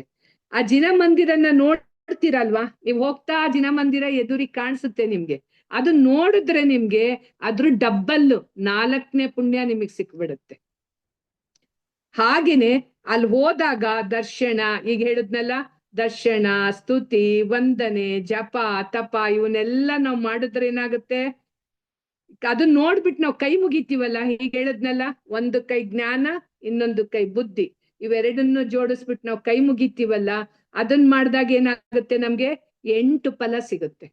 ಅಂದ್ರೆ ಅದ್ರ ಡಬ್ಬಲ್ ಪುಣ್ಯ ನಿಮ್ಗೆ ಹೆಚ್ಚಾಗ್ತಾ ಹೋಗುತ್ತೆ. ಆದ್ರೆ ಒಳಗಡೆ ಹೋಗಿದ ತಕ್ಷಣ ನೀವು ಭಗವಂತನ ದರ್ಶನಕ್ಕೆ ಒಳಗಡೆ ಕಾಲಿಡ್ತಿದ್ದಂಗೆ ಏನಾಗೋಗುತ್ತೆ, ಅದ್ರ ಡಬ್ಬಲ್ ನಿಮ್ಗೆ 16ರಷ್ಟು ಪುಣ್ಯ ನಿಮ್ಗೆ ಸಿಗ್ತಾ ಹೋಗುತ್ತೆ. ಹಾಗೇನೆ ಅಲ್ಲಿ ಹೋದಾಗ ನೀವು ಭಗವಂತನ ಸ್ತುತಿಯನ್ನ ಮಾಡಿದಾಗ, ದರ್ಶನನ ಮಾಡಿದಾಗ, ಜಪನ ಮಾಡಿದಾಗ ನಿಮಗೆ ಖಂಡಿತವಾಗ್ಲೂ ಕೂಡ ಅದನ್ನ ನೀವು ಮಾಡ್ತಾ ಬಂದ್ರೆ ನೀವು ಮೋಕ್ಷಕ್ಕೆ ನೀವು ಕೂಡ ಭಗವಂತನಿಗೆ ಆಗೋದ್ರಲ್ಲಿ ಸಂಶಯನೇ ಇಲ್ಲ. ಇದನ್ನ ಆಚಾರ್ಯರು ನಮ್ಗೆ ಹೇಳಿರೋಂಥದ್ದು, ಯಾಕೆಂದ್ರೆ ಅವ್ರು ಇದ್ರ ಅನುಭವ ಪಡ್ಕೊಂಡು ನಮ್ಗೆ ಇವೆಲ್ಲ ಗ್ರಂಥ ಬರ್ದಿಟ್ಟಿದ್ದಾರೆ. ಇದನ್ನೆಲ್ಲ ಮಾಡೋದ್ರಿಂದ ಏನು, ಯಾಕೆಂದ್ರೆ ಇವೆಲ್ಲ ನಿಮ್ಗೆ ವೈಜ್ಞಾನಿಕವಾದಂತ ಸತ್ಯಗಳು ಇದ್ರೊಳಗಡೆ ಇದೆ, ಯಾವ್ದು ಸುಳ್ಳಿಲ್ಲ ಇಲ್ಲಿ ಅಲ್ವಾ, ಎಲ್ಲ ನಡೆಯಂತದೇ ಇದ್ರೊಳಗಿರೋದು. ಹಾಗೆ ನಾವು ಬಸದಿಗೆ ಹೋದಾಗ ಹೇಗೆ ನಮಸ್ಕಾರ ಮಾಡ್ಬೇಕು, ಒಂದು ನಾವು ನಿಂತ್ಕೊಂಡು ನಮಸ್ಕಾರ ಮಾಡ್ತೀವಲ್ವಾ, ಕುಂತಾಗ ಹೇಗ್ ನಮಸ್ಕಾರ ಮಾಡ್ಬೇಕು, ಫಸ್ಟ್ ನಾವು ಒಂದು ಪಂಚಾಂಗ ನಮಸ್ಕಾರ ಅಂತ ಹೇಳ್ತಾರೆ. ಪಂಚಾಂಗ ನಮಸ್ಕಾರ ಅಂದ್ರೆ 5 ಅಂಗಗಳು, ನಮ್ಮಲ್ಲಿ 5 ಆರ್ಗನ್ಸ್ ಇದಾವಲ್ಲ, ಯಾವ್ಯಾವು, ಈಗ ಕಾಲು ಮತ್ತೆ ಕೈ ಮತ್ತೆ ತಲೆ, 2 ಕೈ 2 ಕಾಲು ಮತ್ತೆ ತಲೆನ ನಾವು ಬಗ್ಗಿಸಿ ಮಾಡೋದು ಪಂಚಾಂಗ ನಮಸ್ಕಾರ. ಅಂದ್ರೆ 2 ಕಾಲನ್ನು ಊರ್ಬೇಕು ನೆಲಕ್ಕೆ, 2 ಕೈನೂ ಊರ್ಬೇಕು, ಈ ತರ ತಲೆನೂ ಬಗ್ಗಿಸ್ಬೇಕು. ಅದನ್ನ ನೆಲಕ್ಕೆ ನಾವು ಬಗ್ಗಿ ನಮಸ್ಕಾರ ಮಾಡಿದ್ದೇನಾಗುತ್ತೆ, ಪಂಚಾಂಗ ನಮಸ್ಕಾರ ಅಂತ ಹೇಳ್ತಾರೆ. ಹಾಗೆ ಗವಾಸನ, 2ನೇದು ಸಾಮಾನ್ಯ ನೀವು ಗವಾಸನ ಮಾಡೋದನ್ನ ಯಾರನ್ನಾದ್ರೂ ನೋಡಿದೀರಾ? ನಿಮ್ಮೂರ್ಗೆಲ್ಲ ಮುನಿಗಳು ಬಂದಿರ್ತಾರಲ್ವಾ, ಮುನಿಗಳನ್ನ ನೋಡಿದ್ದೀರಲ್ಲ, ದಿಗಂಬರ ಮುನಿಗಳನ್ನ ನೀವು, ಅವರೆಲ್ಲ ದೇವಸ್ಥಾನಕ್ಕೆ ಹೋದಾಗ ಹೇಗ್ ನಮಸ್ಕಾರ ಮಾಡ್ತಿರ್ತಾರೆ, ಇದನ್ನೆಲ್ಲ ಅಬ್ಸರ್ವ್ ಮಾಡ್ಬೇಕು ಮಕ್ಳೇ. ನೀವು ಯಾರಾದ್ರೂ ಮುನಿಗಳು ಬಂದಾಗ ಅವ್ರು ಹೇಗೆ ನಮಸ್ಕಾರ ಮಾಡ್ತಾರೆ, ಅವ್ರು ಹೇಗೆ ನಡೀತಾರೆ, ಅದನ್ನೆಲ್ಲ ನೀವು ಅಬ್ಸರ್ವ್ ಮಾಡ್ಬೇಕು. ಗವಾಸನ ಅಂದ್ರೆ ಏನ್ ಹೇಳಿ, ಗೋ ಆಸನ ಅಂತ ಅದ ಹೆಸರು. ಹಸುಗಳು ಹೇಗ್ ಮಲಿಕೊಳುತ್ತೆ, ಹಸು ಮಲ್ಗದ್ ನೋಡಿದೀರಾ ಅಲ್ವಾ ನೀವೆಲ್ಲ? ಅದೇನ್ ಮಾಡುತ್ತೆ, 2 ಕಾಲ್ನ ಹಿಂಗ್ ಮುಂದೆ ಹಾಕೊಂಡು ಮಲಗಿರುತ್ತೆ. ಅದೇ ತರ ಮುನಿಗಳು ಏನ್ ಮಾಡ್ತಾರೆ, ಕಾಲ್ನ ಒಂದು ಎಡಗಾಲ್ನ ಕೆಳಗಡೆ ಹಾಕ್ಬಿಟ್ಟು ಬಲಗಾಲ್ನ ಅದ್ರ ಮೇಲೆ ಹಾಕಿ ಹಿಂಗ್ ಕುಂತ್ಕೊಂಡು ನಮಸ್ಕಾರ ಮಾಡ್ತಾರೆ. ಅದಕ್ಕೆ ಗವಾಸನ ಅಂತ ಹೆಸರು. ಆ ತರ ಕುಂತ್ಕೊಂಡಾದ್ರೂ ನೀವು ನಮಸ್ಕಾರನ ಮಾಡಬೇಕು. ಹಾಗೆ ಭಗವಂತರಿಗೆ ನಾವು ನಮಸ್ಕಾರ ಮಾಡ್ಬೇಕಾದ್ರೆ ಏನ್ ಹೇಳಬೇಕು, ಓಂ ನಮಃ, ಓಂ ನಮ ಸಿದ್ಧೇಭ್ಯ, ಈ ತರನಾದ್ರೂ ಹೇಳ್ಬೋದು, ಪಂಚ ನಮಸ್ಕಾರನಾದ್ರೂ ಹೇಳ್ಕೊಬಹುದು. ನಿಮಗೆ ಪಂಚ ನಮಸ್ಕಾರ ಹೇಳ್ಕೊಳೋಷ್ಟು ಟೈಮ್ ಇಲ್ಲ, ಸಮಯ ಇಲ್ಲ ಅಂದ್ರು ಓಂ ನಮಃ ಅಂತನಾದ್ರೂ ನೀವು ಹೇಳ್ಬೋದು, ಆಯ್ತಾ? ಅಷ್ಟನ್ನಾದ್ರೂ ನಾವು ಹೇಳ್ಬೇಕು. ಅದೇ ಮುನಿಗಳಿಗೆ ನಾವು ನಮಸ್ಕಾರ ಮಾಡ್ಬೇಕಾದ್ರೆ ಏನ್ ಹೇಳ್ಬೇಕು, ನಮೋಸ್ತು ನಮೋಸ್ತು ಸ್ವಾಮೀಜಿ ಅಂತ ಹೇಳ್ಬೇಕು, ನಮೋಸ್ತು ನಮೋಸ್ತು ಅಂತ ಹೇಳ್ಬೇಕು. ಹಾಗೆ ಆರ್ಚಿಕೆದು ಮಾತಾಜಿ ಇರ್ತಾರಲ್ಲ, ಅವರಿಗೆ ನಮಸ್ಕಾರ ಮಾಡ್ಬೇಕಾದ್ರೆ ಏನ್ ಹೇಳ್ಬೇಕು, ವಂದಾಮಿ ವಂದನೆ ಅನ್ನೋದನ್ನ ಹೇಳ್ಬೇಕು. ಹಾಗೆ ನಾವು ನೀವು ನಮಸ್ಕಾರ ಮಾಡ್ಬೇಕಾದ್ರೆ ಏನ್ ಹೇಳ್ಬೇಕು, ದಿನ ನಾವು ನಮಸ್ಕಾರ ಮಾಡ್ಬೇಕಾದ್ರೆ ಏನ್ ಹೇಳ್ತೀವಿ, ಜೈ ಜಿನೇಂದ್ರ ಹೇಳ್ತೀವಿ. ಗುಡ್. ಹೀಗೆ ನಾವು ಒಂದು ಬಸದಿಗೆ ಹೋದಾಗ ನಾವಿಷ್ಟು ವಿಚಾರಗಳನ್ನ ತಿಳ್ಕೊಂಡು ಹೋದ್ರೆ ನಮ್ಗೇನಾಗುತ್ತೆ, ಹೆಚ್ಚು ಪುಣ್ಯದ ಲಾಭ ಪಡ್ಕಂತ ಹೋಗ್ತೀವಿ. ಈ ವಿಚಾರನೆಲ್ಲ ಮತ್ತೆ ಬಸದಿಗೆ ಹೋದಾಗ ನಾವು ಅಲ್ಲಿ ಯಾವುದೇ ಕಸ ಕಡ್ಡಿ ಪ್ಲಾಸ್ಟಿಕ್ ಇಂಥವ್ನ ಯಾವುದನ್ನು ನಾವು ಉಪಯೋಗಿಸ್ಬಾರ್ದು. ಅಂತವು ನಾವು ಒಳಗಡೆನೆ ತೆಕ್ಕೊಂಡು ಹೋಗ್ಬಾರ್ದು. ಚಾಕ್ಲೇಟ್ ಆಗ್ಲಿ, ಬಿಸ್ಕೆಟ್ ಆಗ್ಲಿ, ಇಂಥವನ್ನ ಯಾವ್ದನ್ನು ನಾವು ತೆಕ್ಕೊಂಡು ಹೋಗ್ಬಾರ್ದು. ಹಾಗೇನೆ ಅಲ್ಲಿ ಏನು ತಿನ್ನೋದು, ಕುಡಿಯೋದು, ನೀರ್ ಬಾಟ್ಲು ತೆಕ್ಕೊಂಡು ಹೋಗಿದ್ದೆ ನಂಗೆ ಬಾಯಾರಿಕೆ ಆಗ್ತದೆ, ಹೊರಗಡೆ ಬಂದ್ ಕುಡೀರಿ. ದೇವಸ್ಥಾನದ ಒಳಗಡೆನೆ ಕುಂತ್ಕೊಂಡು ಕುಡಿದ್ರೆ ಅದು ಅವಿನಯ ತೋರಿಸ್ದಂಗೆ. ನಿಮಗೆ ಹಂಗ್ ಬಾಯಾರಿಕೆ ಆಗ್ತಿತ್ತು ಅಂದ್ರೆ ಆಚೆ ಇದು ಬಂದ್ ಕುಡೀರಿ. ದೇವ್ರ ಮುಂದೆ ಆ ರೀತಿ ಅವಿನಯಗಳನ್ನ ನಾವು ಮಾಡಬಾರ್ದು. ಏನಿದ್ರು ಅಲ್ಲಿ ಭಕ್ತಿ, ಶ್ರದ್ಧೆ, ವಿನಯ, ವಿಧೇಯತೆ ಇವುಗಳನ್ನ ಮಾತ್ರ ನಾವು ಮಾಡ್ತಾ ಹೋಗ್ಬೇಕು. ಇವಿಷ್ಟನ್ನ ನೀವು ಕಲ್ತ್ಕೊಂಡ್ಬಿಟ್ರೆ ಸಾಕು, ಎಷ್ಟೋ ನಿಮಗೆ ಪುಣ್ಯ ಬರ್ತಾ ಹೋಗುತ್ತೆ. ಆಯ್ತಾ? ಈಗ ಮುಂದಿನ ಪಾಠನ ಮುಖ್ಯ ಅತಿಥಿಗಳು ಆಗಮಿಸಿದರೆ ಅವರು ಇದನ್ನ ಮಾಡ್ತಾರೆ ಒಂದ್ ಸ್ವಲ್ಪ ಹೊತ್ತು, ಆಮೇಲೆ ನಾನು ನಿಮಗೆ ಕಂಟಿನ್ಯೂ ಮಾಡ್ತೀನಿ. Okay madam. ಪ್ರೀತಿಯ ಮಕ್ಕಳೇ, ಇಷ್ಟರವರೆಗೆ ನಮ್ಮ ತರಗತಿಯಲ್ಲಿ ಪದ್ಮಶ್ರೀ ಚಂದ್ರಪ್ರಕಾಶ್ ಅವರು ತರಗತಿ ನಡೆಸಿಕೊಟ್ಟಿರುತ್ತಾರೆ. ಅವರಿಗೆ ಧನ್ಯವಾದಗಳು. ಇದೀಗ ಅತಿಥಿಗಳ ಭಾಷಣ ಇದೆ. ಆ ನಂತರ ಪದ್ಮಶ್ರೀ ಚಂದ್ರಪ್ರಕಾಶ್ ಅವರು ತರಗತಿಯನ್ನು ಮುಂದುವರಿಸ್ತಾರೆ. ಬಂಧುಗಳೇ, ನಮ್ಮ ತರಗತಿಯಲ್ಲಿ ಪ್ರತಿದಿನವೂ ಒಬ್ಬೊಬ್ಬರ ಅತಿಥಿಗಳು ನಮ್ಮ ಕಾರ್ಯಕ್ರಮದಲ್ಲಿ ಹಾಜರಿರುತ್ತಾರೆ.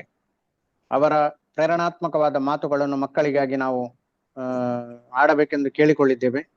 ಇಂದಿನ ಅತಿಥಿಯಾಗಿರುವವರು ಶ್ರೀ ಧೀರಜ್ ಜೈನ್ ಹೊಳೆನರಸೀಪುರ ಇವರು ವೃತ್ತಿಯಲ್ಲಿ ಚಾರ್ಟರ್ಡ್ ಅಕೌಂಟೆಂಟ್, ಹಾಗೆ ಪ್ರವೃತ್ತಿಯಲ್ಲಿ ಉತ್ತಮ ಗಾಯಕರು ಕೂಡ ಆಗಿದ್ದಾರೆ.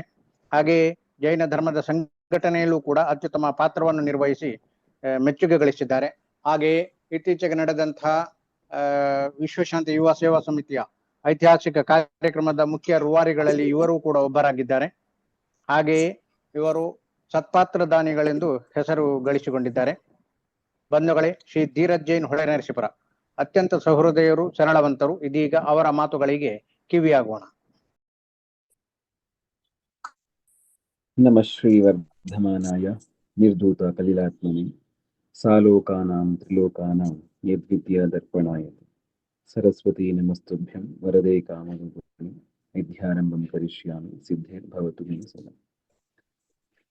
ನಿರಂಜನ ಲಹರಿಯಲ್ಲಿ ಪ್ರತಿ ವರ್ಷದಂತೆ ಎಡೆಬಿಡದೆ ಬಹಳ ಒಳ್ಳೆಯ ರೀತಿಯಲ್ಲಿ ಈ ಬೇಸಿಗೆ ಸಮಯ ಬಂತು ಅಂತಂದ್ರೆ ಹೆಚ್ಚು ಮಕ್ಕಳಿಗೆ ಆಟದ ಕಡೆಗೆ ಗಮನ ಇದ್ರೆ ನಮ್ಮ ಜೈನ ಧರ್ಮದ ಶ್ರಾವಕಿಯರ ಮಕ್ಕಳಿಗೆ ಒಳ್ಳೆಯ ರೀತಿಯ ಧರ್ಮ ಪ್ರಭಾವನೆ ಆಗ್ಬೇಕು, ಧರ್ಮದ ಸಂಸ್ಕಾರ ಬೀಳ್ಬೇಕು ಅಂತ ಈ ಒಂದು ನಿಟ್ಟಿನಲ್ಲಿ ನಿರಂಜನ ಲಹರಿಯ ರೂವಾರಿಗಳು ಆಗಿರ್ತಕ್ಕಂಥ ಶ್ರೀ ನಿರಂಜನ್ ಕೊದ್ದಾಡಿ ಅವರು ಒಳ್ಳೆಯ ರೀತಿಯಾಗಿರ್ತಕ್ಕಂತಹ ಒಂದು ಶಿಬಿರವನ್ನ ಆಯೋಜನೆಯನ್ನ ಆನ್ಲೈನ್ ಮುಖಾಂತರ ಎಲ್ಲಾ ಕಡೆ ಎಲ್ಲ ನಮ್ಮ ಎಲ್ಲಿ ಷಧರ್ಮ ಬಂಧುಗಳು ಇರ್ತಾರೋ ಎಲ್ಲ ಸಮಾಜದವರು ಕೂಡ ಅಲ್ಲಿ 8 ದಿವಸ 6 ದಿವಸ 5 ದಿವಸ ಹೀಗೆ ಧಾರ್ಮಿಕ ಶಿಬಿರಗಳನ್ನ ಆಯೋಜನೆ ಮಾಡ್ತಾ ಇದ್ದಾರೆ.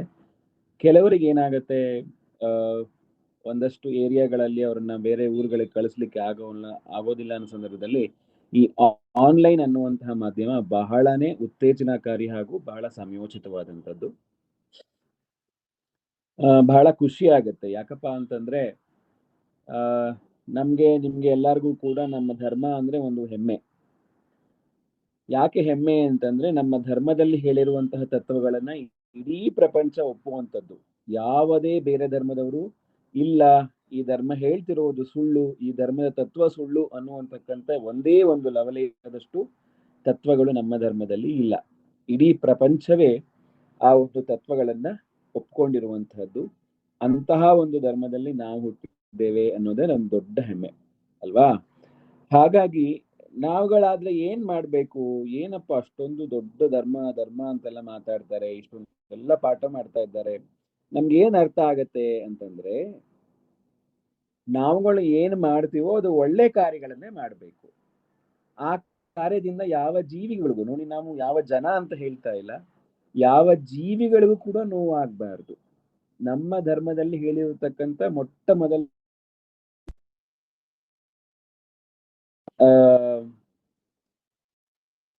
ಔಚಿತ್ಯಪೂರ್ಣವಾದಂತಹ ವಿಷಯ ಏನಪ್ಪಾ, ತುಂಬಾ ಸೇಫ್ ಅಂಡ್ ತುಂಬಾ ಸೇಕ್ರೆಡ್ ಆಗಿರತಕ್ಕಂತ ಮಾತು ಏನಪ್ಪಾ ಅಂತಂದ್ರೆ ಅಹಿಂಸೆ. ಯಾರಿಗೂ ಕೂಡ ನೋವನ್ನ ಮಾಡಬಾರ್ದು, ಆಗಬಾರ್ದು, ಯಾವುದೇ ಕ್ರಿಯೆ ಆಗಿರ್ಬೋದು. ಇಂತಹ ಒಳ್ಳೆಯ ಒಂದು ಧಾರ್ಮಿಕ ಮನೋಭಾವನೆಯನ್ನ ನಾವ್ ಯಾಕೆ ಬೆಳೆಸ್ಕೋಬೇಕು ಅಂತಂದ್ರೆ ನೋಡಿ, ಆಗ್ಲೇ ಪದ್ಮಕ್ಕ ಅವ್ರು ಹೇಳಿದ್ರು, ನಮ್ಮ ಧರ್ಮದಲ್ಲಿ ಹೇಳಿರತಕ್ಕಂಥದ್ದು ಸೈಂಟಿಫಿಕ್ಲಿ ಕೂಡ ಪ್ರೂವ್ ಆಗಿದೆ. ಎಲ್ಲವನ್ನು ಕೂಡ ಇವಾಗ ನಾವೇನ್ ಮಾಡ್ತೀವಿ, ನಾವು ಹೆಚ್ಚು ಹೆಚ್ಚು ಪ್ರಶ್ನೆಯನ್ನ ಮಾಡಕ್ ಶುರು ಮಾಡಿದ್ದೀವಿ ಅಲ್ವಾ. ನಮ್ಗಳಿಗೆ ಪ್ರಶ್ನೆ ಕೇಳ್ಬೇಕು ಅನ್ಸುತ್ತೆ, ಯಾಕೆ ನಾವು 6 ಗಂಟೆ ಮೇಲೆ ತಿನ್ಬಾರ್ದು, ಯಾಕೆ ನಾವು ನೀರನ್ನ ಶೋಧಿಸೇ ಕುಡಿಬೇಕು, ನಾವ್ ಯಾಕೆ ರಾತ್ರಿ ಅನ್ನ ತಿನ್ಬಾರ್ದು, ನಾವ್ ಯಾಕೆ ಕಂದಮೂಲ ತ್ಯಾಗ ಮಾಡ್ಬೇಕು, ಇದೆಲ್ಲ ಪ್ರಶ್ನೆಗಳು ನಮ್ಮ ಮನಸ್ಸಿನಲ್ಲಿ ಬೆಳೀತಾ ಹೋಗುತ್ತೆ ಅಲ್ವಾ. ಈ ಎಲ್ಲಾ ಪ್ರಶ್ನೆಗಳಿಗೆ ಉತ್ತರ ಎಲ್ಲಿ ಸಿಗತ್ತೆ ಅಂತಂದ್ರೆ, ಈ ತರದವಾಗಿರ್ತಕ್ಕಂತಹ ಧಾರ್ಮಿಕ ಶಿಬಿರಗಳನ್ನ ನಾವು ಅಟೆಂಡ್ ಮಾಡೋದ್ರಿಂದ. ಹಾಗಾದ್ರೆ ನಮ್ಗೆ ಏನು ಅರ್ಥ ಆಗೋದಲ್ಲಪ್ಪ, ನಾವು ತುಂಬಾ ಚಿಕ್ಕ ವಯಸ್ಸಿನವರು ಅಂತ ಅನ್ಕೋಬಹುದು ನೀವೆಲ್ಲ. ಎಲ್ಲ ಅಪ್ಪ ಅಮ್ಮಂದ್ರು ಫೋರ್ಸ್ ಮಾಡಿದ್ದಾರೆ, ನಮ್ಗೆ ಅದಕ್ಕೆ ಬಂದು ಕೂತ್ಕೊಂಡಿದೀವಿ ಅಂತ ಅನ್ಕೋಬಹುದು. ಆದ್ರೂ ಕೂಡ ನೀವು ಫೋರ್ಸ್ಫುಲಿ ಕೇಳಿದ್ರು ಕೂಡ, ನೀವು ಅದನ್ನೇ ಕೇಳಿದ್ದನ್ನೇ ಕೇಳಿ ನಮ್ಗೆ ಏನಾಗತ್ತೆ, ಅದು ಮನದಟ್ಟ ಆಗತ್ತೆ. ನಾಳೆ ದಿವಸ ನಿಮ್ ಕಣ್ಮುಂದೆ ಏನಾದ್ರು ತಪ್ಪು ಆಗ್ತಾ ಇದ್ರೆ, ಈಗ ನೀವೇನು ಕೇಳಿದ್ದನ್ನೇ ಕೇಳಿ ಮನದಟ್ಟು ಮಾಡ್ಕೊಂಡಿರ್ತೀರಲ್ಲ, ಆ ತಪ್ಪು ಆಗದೇ ಇರುವ ಹಾಗೆ ಇದು ಎಚ್ಚರಿಸುತ್ತೆ. ಇಷ್ಟು ಬಹಳ ಸೂಕ್ಷ್ಮವಾಗಿ ಹೇಳುವಂತಹ ಒಂದು ವಿಚಾರ.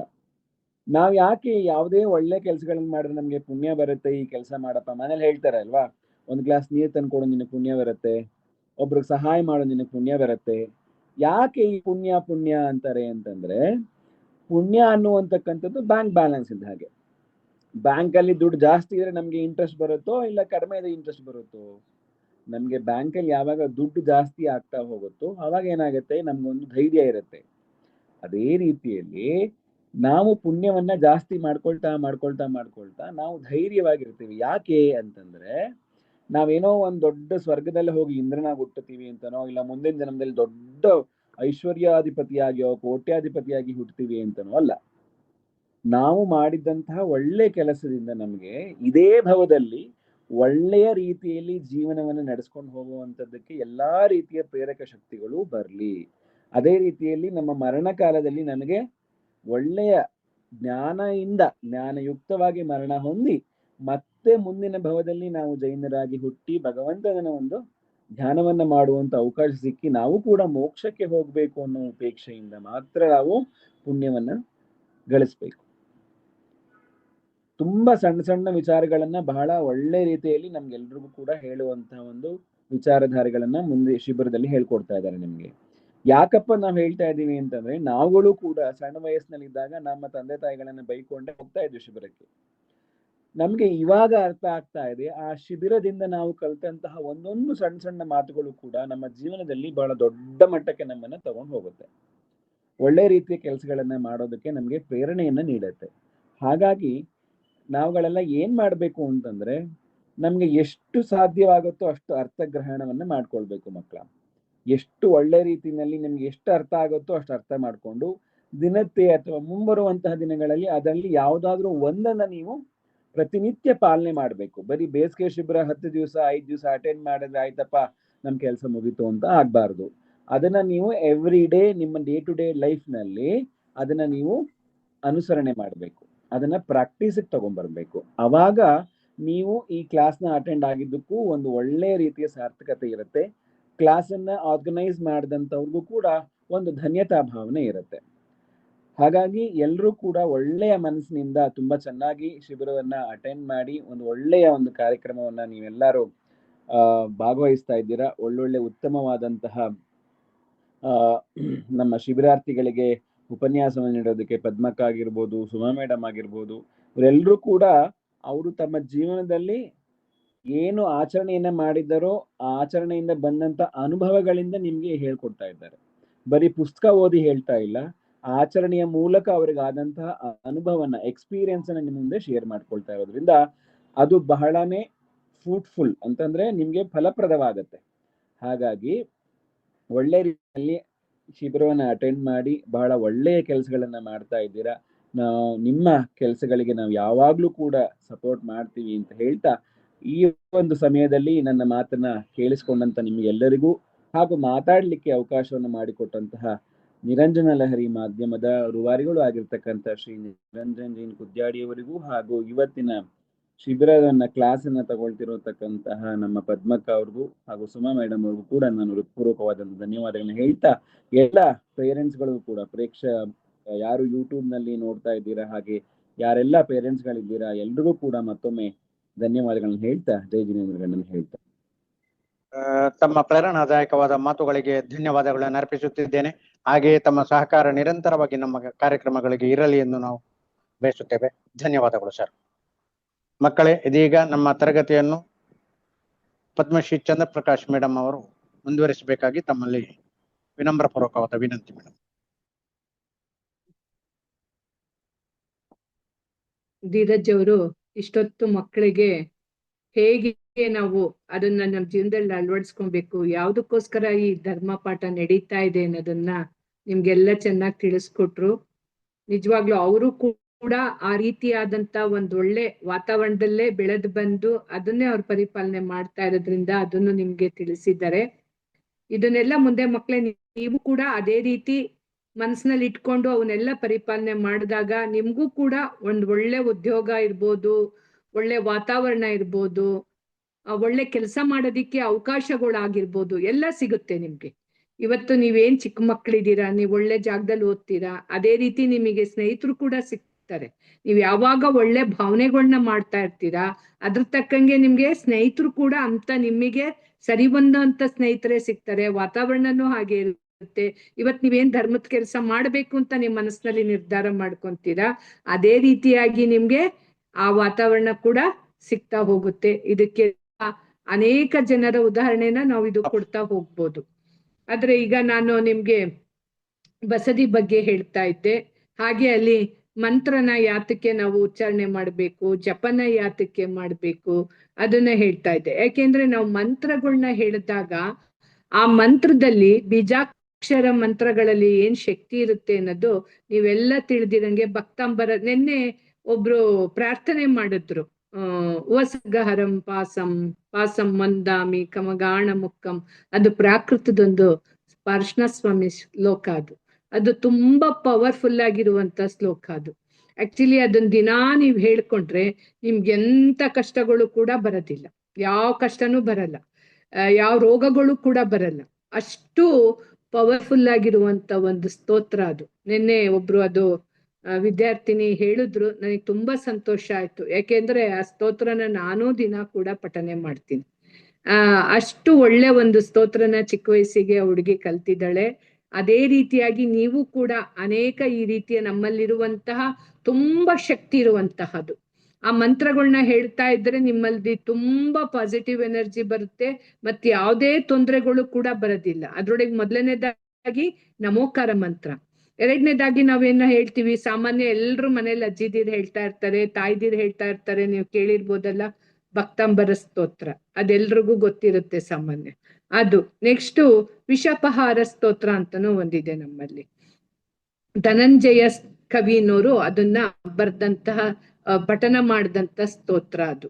ಅದು ಯಾವಾಗ ಅವ್ರು ಅದನ್ನ ಪಠನ ಮಾಡ್ತಾರೆ ಅಂತ ಅಂದ್ರೆ ಅವ್ರು ಹಿಂಗೆ ಬಸದಿನಲ್ಲಿ ಕುಂತ್ಕೊಂಡು ಭಗವಂತನ ದರ್ಶನ ಮಾಡ್ತಾ ಆ ಧ್ಯಾನದಲ್ಲಿ ಲೀನರಾಗಿರ್ತಾರೆ. ಆ ಸಮಯದಲ್ಲಿ ಮನೇಲಿ ಏನಾಗಿರುತ್ತೆ, ಅವ್ರ ಮಗುಗೆ ಒಂದು ಹಾವು ಕಚ್ಚಿಬಿಟ್ಟಿರುತ್ತೆ. ಆ ಹಾವು ಕಚ್ಚಿದ್ದಾಗ ಅವ್ರ ತಾಯಿ ಗಾಬರಿಯಾಗಿ ಆ ಮಗುನ ಎತ್ಕೊಂಡು ದೇವಸ್ಥಾನಕ್ಕೆ ಓಡ್ ಬರ್ತಾರೆ. ತಂದೆಗೆ ತೋರಿಸ್ಬೇಕು ಮಗುಗ್ ಹಾವು ಕಚ್ಚಿಬಿಟ್ಟಿದೆ ಅಂತ ಹೇಳಿ ಆ ದೇವಸ್ಥಾನಕ್ಕೆ ಕರ್ಕೊಂಡ್ ಬಂದಾಗ ಧನಂಜಯ ಅವ್ರ ಕವಿಯವರು ಆ ಭಗವಂತನ ಧ್ಯಾನದಿಂದ ವಿಚಲಿತಲ ಆಗದೇ ಇಲ್ಲ. ಅವರು ಅಷ್ಟು ಏಕಾಗ್ರತೆಯಿಂದ ಭಗವಂತನ ಧ್ಯಾನ ಮಾಡ್ತಾ ಈ ವಿಷಾಪಹಾರ ಸ್ತೋತ್ರನ ಪಠನ ಮಾಡೋದಿಕ್ಕೆ ಶುರು ಮಾಡ್ತಾರೆ. ಆ ಸ್ತೋತ್ರನ ಹೇಳ್ತಾ ಹೇಳ್ತಾ ಹೇಳ್ತಾ ಆ ಮಗುಗೆ ಅಂಟಿದ್ದಂತ ಹಾವು ಕಚ್ಚಿ ದೇಹದಲ್ಲಿ ಸೇರಿದಂತ ವಿಷ ಏನಾಗೋಗುತ್ತೆ, ಅದು ಹೊರಟೋಗುತ್ತೆ. ಹೋಗಿ ಆ ಮಗು ಜ್ಞಾನ ಬಂದು ಎದ್ದು ಹುಷಾರಾಗಿ ಎದ್ದೇಳ್ತಾನೆ. ಅಂದ್ರೆ ನಮ್ಮಲ್ಲಿ ಭಕ್ತಿ ಮತ್ತೆ ಇದಕ್ಕೆ ಹೇಳೋದು ಶ್ರದ್ಧೆ ಮುಖ್ಯ, ನಂಬಿಕೆ ಮುಖ್ಯ. ಆ ನಂಬಿಕೆಯಿಂದ ನಾವು ಭಗವಂತನ ಸ್ತೋತ್ರವನ್ನ ಮಾಡಿದಾಗ ನಮ್ಮಲ್ಲಿ ಎಂತ ಕಷ್ಟಗಳಿದ್ರು ಕೂಡ ಅದು ದೂರ ಆಗ್ತಾ ಹೋಗುತ್ತೆ. ಅದಕ್ಕೆ ದೊಡ್ಡವರೆಲ್ಲ ಅಮ್ಮಂದಿರು ಹೇಳ್ತಿರ್ತಾರಲ್ವಾ, ಎಲ್ಲಾದ್ರೂ ನಾವು ಹೊರಗಡೆ ಹೋಗ್ಬೇಕಾದ್ರೆ ದೇವ್ರಿಗೆ ಕೈ ಮುಕ್ಕೊಂಡು ಹೋಗು ಒಳ್ಳೇದಾಗ್ಲಿ ಅನ್ನೋದನ್ನ ಎಲ್ಲಾ ತಾಯ್ದಿರು ಹೇಳ್ತಾರೆ. ಇವನ್ ಎಕ್ಸಾಮ್ಗೆ ಹೋಗ್ಬೇಕಾದ್ರೂ ಹೇಳ್ತಾರೆ. ಯಾಕೆ ಅಂತ ಅಂದ್ರೆ ನಮಗೆ ಆ ಪಾಸಿಟಿವ್ ಎನರ್ಜಿ ಬರ್ಲಿ, ಆ ಮಂತ್ರದ ಶಕ್ತಿ ನಮಗುಂಟಾಗ್ಲಿ, ಅಲ್ಲಿ ಏನೂ ತೊಂದರೆ ಆಗದೆ ಇರಂಗೆ ನಮ್ಮನ್ನ ಕಾಪಾಡ್ಲಿ ಅನ್ನೋ ಉದ್ದೇಶದಿಂದ ಆ ರೀತಿಯಾಗಿ ಹೇಳ್ತಾರೆ. ನಿಮಗೇನೇ ರಾತ್ರಿ ಕನಸು ಬೀಳುತ್ತೆ ಕೆಟ್ಟದ್ದು ಅಂದಾಗೂ ಅದನ್ನ ಹೇಳ್ತಾರೆ. ನೀನ್ ನಮೋಕಾರ ಮಂತ್ರ ಹೇಳಿ ಮಲಿಕೋ, ನಿಂಗೆ ಯಾವ ಕೆಟ್ಟ ಕನಸು ಬೀಳಲ್ಲ ಅಂತ ಅಂದ್ರು. ಇವನ್ನೆಲ್ಲ ನಮ್ಗೆ ಮೊದ್ಲಿಂದಾನೇ ಅಭ್ಯಾಸ ಮಾಡ್ತಾ ಬರ್ತಾರೆ. ಇವಿಷ್ಟು ಕೂಡ ನಾವು ಇದನ್ನ ಮಂತ್ರ ಹೇಳೋದ್ರಿಂದ ನಮ್ಗೆ ಏನ್ ಸಿಗುತ್ತೆ ಫಲ, ಮತ್ತೆ ನಾವು ಬಸದಿಗೆ ಹೋದಾಗ ನಾವ್ ಯಾವ ರೀತಿಯಾಗಿ ನಡ್ಕೊಬೇಕು, ಹೇಗಿರ್ಬೇಕು, ಬಸದಿನಲ್ಲಿ ಏನೇನಿರುತ್ತೆ ಅನ್ನೋದನ್ನೆಲ್ಲ ನಾವಿವತ್ತು ನಿಮ್ಗೆ ತಿಳಿಸ್ಕೊಡ್ತಾ ಬಂದ್ವಿ. ಈಗ ಇವತ್ತು ನೆನ್ನೆ ಹೇಳ್ದಂಗೆ ನೀವೆಲ್ಲರೂ ಕೂಡ ಆ ಧ್ವಜನ ಬರ್ಕೊಂಡ್ ಬಂದಿದ್ದೀರಾ. ತುಂಬಾ ಸಂತೋಷ ಆಯ್ತು ಮಕ್ಕಳೇ. ಬರೀ ಬರೆಯೋದಷ್ಟೇ ಅಲ್ಲ, ನಿಮಗೆ ಅದು ಜ್ಞಾಪಕದಲ್ಲಿ ಇರ್ಲಿ ಅನ್ನೋ ಉದ್ದೇಶದಿಂದ ಆ ಕಲರ್ಗಳು ಅದೇನು ತೋರಿಸುತ್ತೆ ಅನ್ನೋದನ್ನ ನಾನು ನಿಮ್ಗೆ ಹೇಳಿದ್ದೆ. ಅದೇ ರೀತಿ ನೀವು ಅದನ್ನ ಮಾಡ್ಕೊಂಡು ಬಂದಿದ್ದೀರಾ. ಹಾಗೇನೆ ಇದು ಬರೀ ಅದನ್ನ ಇದನ್ ಮಾಡೋದ್ರಿಂದ, ಫ್ಲಾಗ್ ಧ್ವಜಾರೋಹಣ ಮಾಡೋದ್ರಿಂದ ನಮ್ಮಲ್ಲಿ ಮೈ ಶಾಂತಿ ಇವೆಲ್ಲವೂ ಕೂಡ ನಮ್ಮಲ್ಲಿ ಉಂಟಾಗುತ್ತೆ ಅನ್ನೋದನ್ನು ಕೂಡ ನಿಮ್ಗೆ ಹೇಳಿದ್ದೆ. ಇವನ ಮೊದಲನೇ ದಿನ ನಾನು ನಿಮ್ಗೊಂದು ಪಾಠ ಮಾಡಿದ್ದೆ, ಮಂಗಳಾಚರಣೆ ಅಂದ್ರೆ ಏನು ಅಂತ. ಅದ್ ಯಾರಿಗಾದ್ರೂ ನೆನ್ಪಿದ್ಯಾ? ಮಂಗಳಾಚರಣೆ ಅಂದ್ರೆ ಏನು ಅನ್ನೋದನ್ನ? ಮಲ ಅಂದ್ರೆ ಏನು ಅನ್ನೋದನ್ನ ಹೇಳಿದ್ದೇನೆ. ಅಕ್ಕ ಬಂತ? ಯಾರಿಗಾದ್ರೂ ನೆನ್ಪಿಗ್ ಬಂತ ಅದು?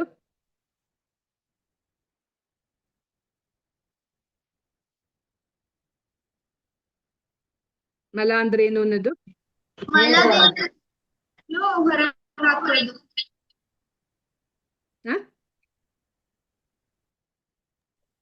ಅಂದ್ರೆ ನಮ್ಮಲ್ಲಿರುವಂತ ಪಾಪನ ನಾಶ ಮಾಡುವಂಥದ್ದು. ಸಿಂಪಲ್ ಆಗಿ ಹೇಳ್ತೀನಿ ಮಕ್ಳೇ, ನಾನು ನಿಮ್ಗೆ ಕಷ್ಟದಲ್ಲಿ ಏನು ಹೇಳಲ್ಲ. ಮಲ ಅಂದ್ರೆ ಕೆಟ್ಟದ್ದು ಅಲ್ವಾ? ಮಲ ಅಂದ್ರೆ ಕೆಟ್ಟದ್ದು, ಅದನ್ನ ಹೋಗಲಾಡಿಸುವಂಥದ್ದು ಮಂಗಳ. ನಮ್ಮಲ್ಲಿರುವಂತಹ ಕೆಟ್ಟ ಭಾವನೆಯನ್ನೇ ಆಗಿರ್ಬೋದು, ಕೆಟ್ಟ ಯೋಚನೆನೇ ಆಗಿರ್ಬೋದು, ಕೆಟ್ಟ ವಿಚಾರಗಳೇ ಆಗಿರ್ಬೋದು, ಅದೆಲ್ಲ ಹೊರಟೋಗ್ಲಿ ಅನ್ನೋದಕ್ಕೋಸ್ಕರ ಮೊದಲನೇದಾಗಿ ನಾವೇನ ಮಾಡ್ತೀವಿ? ಮಂಗಳಾಚರಣೆಯನ್ನ ಮಾಡ್ತೀವಿ. ಅಷ್ಟೇ, ಸಿಂಪಲ್ ಆಗಿ ಅಷ್ಟೇನೆ. ಜಾಸ್ತಿ ನೀವೇನದನ್ನ ತುಂಬಾ ಬುಕ್ಕಲ್ಲಿ ಇರೋ ತರ ಏನ್ ತಿಳ್ಕೊಳೋದೇನ್ ಬೇಡ. ಸಾಮಾನ್ಯವಾಗಿ ನೀವು ತಿಳ್ಕೊಳ್ಳಿ. ಮಂಗಳ ಅಂದ್ರೆ ಮಲ ಅನ್ನೋದನ್ನ ತೆಕೊಂಡ್ರೆ ಕೆಟ್ಟದ್ದು. ನಮ್ಮಲ್ಲಿರುವಂತ ಕೆಟ್ಟದನ್ನ ಹೋಗ್ಲಾಡಿಸುವಂಥದ್ದು ಮಂಗಳ. ಅಷ್ಟೇ, ಸಿಂಪಲ್ ಆಗಿ ಅದನ್ನ ತಿಳ್ಕೊಂಡ್ರೆ ಸಾಕು.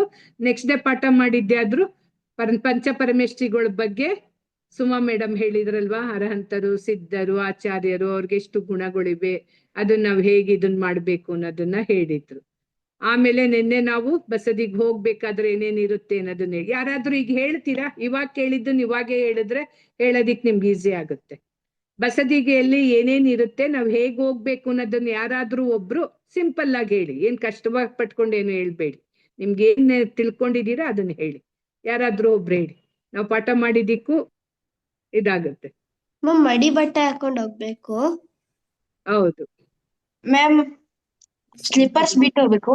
ಹೌದು ಪುಂಜದ ಸಾಮಾನ್ ತಗೊಂಡ್ ಹೋಗ್ಬೇಕು. ಹೌದು ಅಷ್ಟದ್ರವ್ಯಗಳು ತೆಗೆದುಕೊಂಡು ಹೋಗ್ಬೇಕು. ಗುಡ್. 3 ಸುತ್ತಲೂ ಹಾಕಬೇಕು. ಭಕ್ತಿ ಭಾವದಿಂದ ಹೋಗ್ಬೇಕು. ಗುಡ್. ಆಮೇಲೆ ಧರ್ಮದ ಯಾವುದೇ ವಸ್ತುಗಳನ್ನ ತಕೊಂಡು ಹೋಗ್ಬಾರ್ದು. ದೇವರ ಮುಂದೆ ಹೋಗಿ ನಿಂತ್ಕೋಬಾರ್ದು, ಪಕ್ಕದಿಂದ ನೋಡ್ಬೇಕು. ಚರ್ಮದ ವಸ್ತು ಒಯ್ಬಾರ್ದು. ಗುಡ್.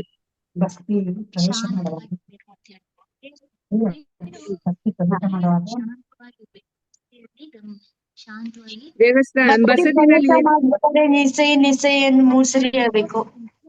ಹೌದು ಹೌದು, ಒಳ್ಳೇದದು.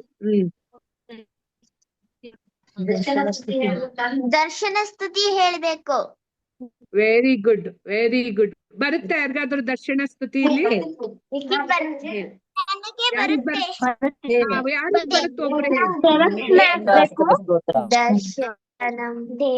ದರ್ಶನಂ ದೇವದೇವಸ್ಯ ದರ್ಶನಂ ಪಾಪನಾಶನಂ ದರ್ಶನಂ ಸ್ವರ್ಗ ಸೋಪಾನಂ ದರ್ಶನಂ ಮೋಕ್ಷ ಸಾಧನಂ ದರ್ಶನೇನ ಜಿನೇಂದ್ರಾಣಾಂ ಸಾಧುನಾಂ ಮಂದರೇಣ ಚ ನ ಚಿರಂ ದೃಷ್ಟತೆ ಪಾಪ ಚಿತ್ರಹಸ್ತೆ ಯಥೋದಕಂ ದೀತರಾಗ ಮುಖಂ ದೃಷ್ಟ್ವಾ ಪದ್ಮರಾಗ ಸಮಪ್ರಭಂ ನೈಗಜಂ ಕೃತಂ ಪಾಪಂ ದರ್ಶನೇತು ವಿನಶ್ಯತಿ ದರ್ಶನಂ ಜಿನ ಸೂರ್ಯಸ್ಯ ಸಂಸಾರದುಃಖನಾಶನಂ ಬೋಧನಂ ಚಿತ್ರಪದ್ಮಸ್ಯ ಸಮಸ್ತಾರ್ಥಪ್ರಕಾಶನಂ ದರ್ಶನಂ ಜಿನ ಚಂದ್ರಸ್ಯ ಸತಮಾಮೃತವರ್ಷಣಂ ಜನ್ಮದಾಹಂ ವಿನಾಶಾಯ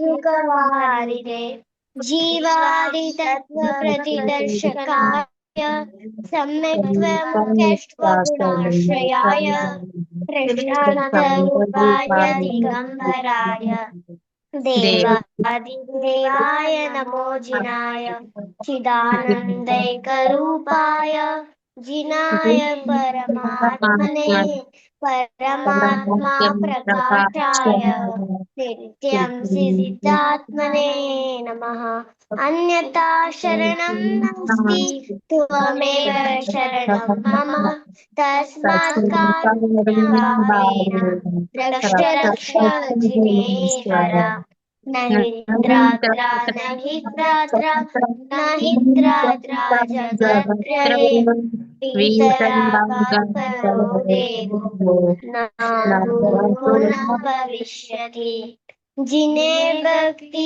जिनेर भक्ति जिनेर भक्ति जिने जिने सदा मेस्तु जय भवे जिन धर्म विनिर्मुक्तो नाभुवं चक्रवद्यपि सचटोपि दरिद्रोपि जिन धर्मानुवासितः जन्म जन्माकृतं पापम् जन्मकोटि मुपार्जितं जन्मरुत्तो जरारोगम् अन्यते जिन दर्शनात् अन्यते जिन दर्शनात् ನಿಮ್ಮ ಹೆಸರೇನು ಹೇಳಿ, ನಿಮ್ಮ ಹೆಸರೇನು ಹೇಳಿ ಇಬ್ರು? ನಮಿತಾ ಎಸ್ ಜಾರಿ, ಆಸ್ತಾ ಎಸ್ ಜಾರಿ. ಯಾವ ಊರಪ್ಪ ನಿಮ್ದು? ಹುಲಿಗಿ. ವೆರಿ ಗುಡ್, ತುಂಬಾ ಚೆನ್ನಾಗಿ ಹೇಳಿದ್ರಿ. ಬೇರೆ ಮಕ್ಳುನು ಹೇಳ್ತಾ ಇದ್ರು, ತುಂಬಾ ಜನ ಕಲ್ತಿದ್ದೀರಾ ಅನ್ಸುತ್ತೆ. ಕಲಿದೇ ಇದ್ದವರು ದಯವಿಟ್ಟು ಇದನ್ನ ಕಲ್ತ್ಕೊಳ್ಳಿ. ಯಾಕೆಂದ್ರೆ ಭಗವಂತನ ಬಸ್ತಿಗೆ ಹೋದಾಗ ಇದನ್ನ ದರ್ಶನ ಮಾಡೋ ಮುಂದೆ ಹೇಳ್ಕೊಂಡ್ರೆ ನಮ್ಮ ಮನ್ಸಿಗೆ ಒಂದ್ ರೀತಿಯಾದಂತ ಖುಷಿ ಸಿಗುತ್ತೆ. ಹೌದಲ್ವಾ ಪುಟ? ನೀವಿಬ್ರು ಹೇಳಿದ್ದು ನಿಮ್ಗೆ ಎಷ್ಟು ಖುಷಿ ಆಯ್ತಲ್ವಾ ಈಗ? ಅದೇ ನೋಡಿ, ಅವ್ರಿಗೆ ಹೇಳಿದ್ದು ಅವ್ರಿಗೆ ಸಂತೋಷ ಸಿಕ್ತದ್ದು, ನಮ್ಗೂ ಕೇಳ್ದವ್ರಿಗೂ ಕೂಡ ತುಂಬಾ ಆನಂದ ಆಯ್ತು. ಯಾತಕ್ಕೆ ನಿಮ್ಗೆ ಹೇಳಿಸ್ತೆ ಅಂದ್ರೆ ಬೇರೆ ಮಕ್ಕಳು ಇದನ್ನ ಕಲೀಲಿ ಅನ್ನೋ ಉದ್ದೇಶ. ನೀವು ಕಲ್ತಿದ್ದೀರಾ ಅನ್ನೋದನ್ನ ತಿಳ್ಕೊಂಡಿದ್ದು ನಮಗ್ ತುಂಬಾ ಸಂತೋಷ ಆಯ್ತು. ಇದೇ ರೀತಿ ನಮ್ಮ ಸ್ತೋತ್ರಗಳನ್ನ ಶ್ಲೋಕಗಳನ್ನ ಸ್ತುತಿಗಳನ್ನ ನಾವು ಕಲ್ತು ಭಗವಂತನ ಮುಂದೆ ಆಡ್ದಾಗ ನಮ್ಗೆ ಇನ್ನೂ ಹೆಚ್ಚು ಸಂತೋಷ ಸಿಗುತ್ತೆ. ಇವತ್ತು ನಿನ್ನೆ ಉಪಸರ್ಗ ಕೇಳಿದ್ವಿ, ಇವತ್ತು ದರ್ಶನ ಸ್ತುತಿ ಕೇಳಿದ್ವಿ. ನಾಳೆ ಇನ್ಯಾರಾದ್ರೂ ಇನ್ನೊಂದು ಶ್ಲೋಕಗಳನ್ನ ಭಕ್ತಾಂಬರ ಯಾರಿಗ್ ಬರುತ್ತ ಅವರು, ಇಲ್ಲ ಇನ್ಯಾವ್ದಾದ್ರು ನೀವು ಕಲ್ತಿದ್ರೆ ನಾಳೆ ಒಬ್ರು ಹೇಳಿ, ಆಯ್ತಾ? ನೀವು ಒಬ್ರು ಹೇಳೋದನ್ನ ನೋಡಿ ಇನ್ನೊಬ್ರು ಕಲ್ತ್ರೆ ಅದು ನಮ್ಗೆ ಇನ್ನು ಒಳ್ಳೇದು. ಇವತ್ತು ಇಷ್ಟು ಪಾಠಗಳನ್ನ ನೀವೆಲ್ಲರೂ ಕೇಳಿದೀರಾ. ಎಲ್ಲರೂ ನಾನು ಕೇಳಿದ ಕ್ವಶನ್ಗೂ ಆನ್ಸರ್ ಹೇಳಿದೀರಾ. ಬಸದಿಗೆ ಹೋಗ್ಬೇಕಾದ್ರೆ ಹೇಗ್ ಹೋಗ್ಬೇಕು, ಪಂಚಪರಮೇಷ್ಠಿಗಳು ಅಂದ್ರೆ ಯಾರು, ಮಂಗಳಾಚರಣೆ ಅಂದ್ರೆ ಏನು, ನಾವೇನೇನಲ್ಲಿ ಪರಿಪಾಲನೆ ಮಾಡ್ಬೇಕು, ಭಗವಂತ ಹೇಗಿದ್ದಾರೆ ಅನ್ನೋದನ್ನೆಲ್ಲ ನೀವು ತಿಳ್ಕೊಂಡಿದ್ದೀರಾ.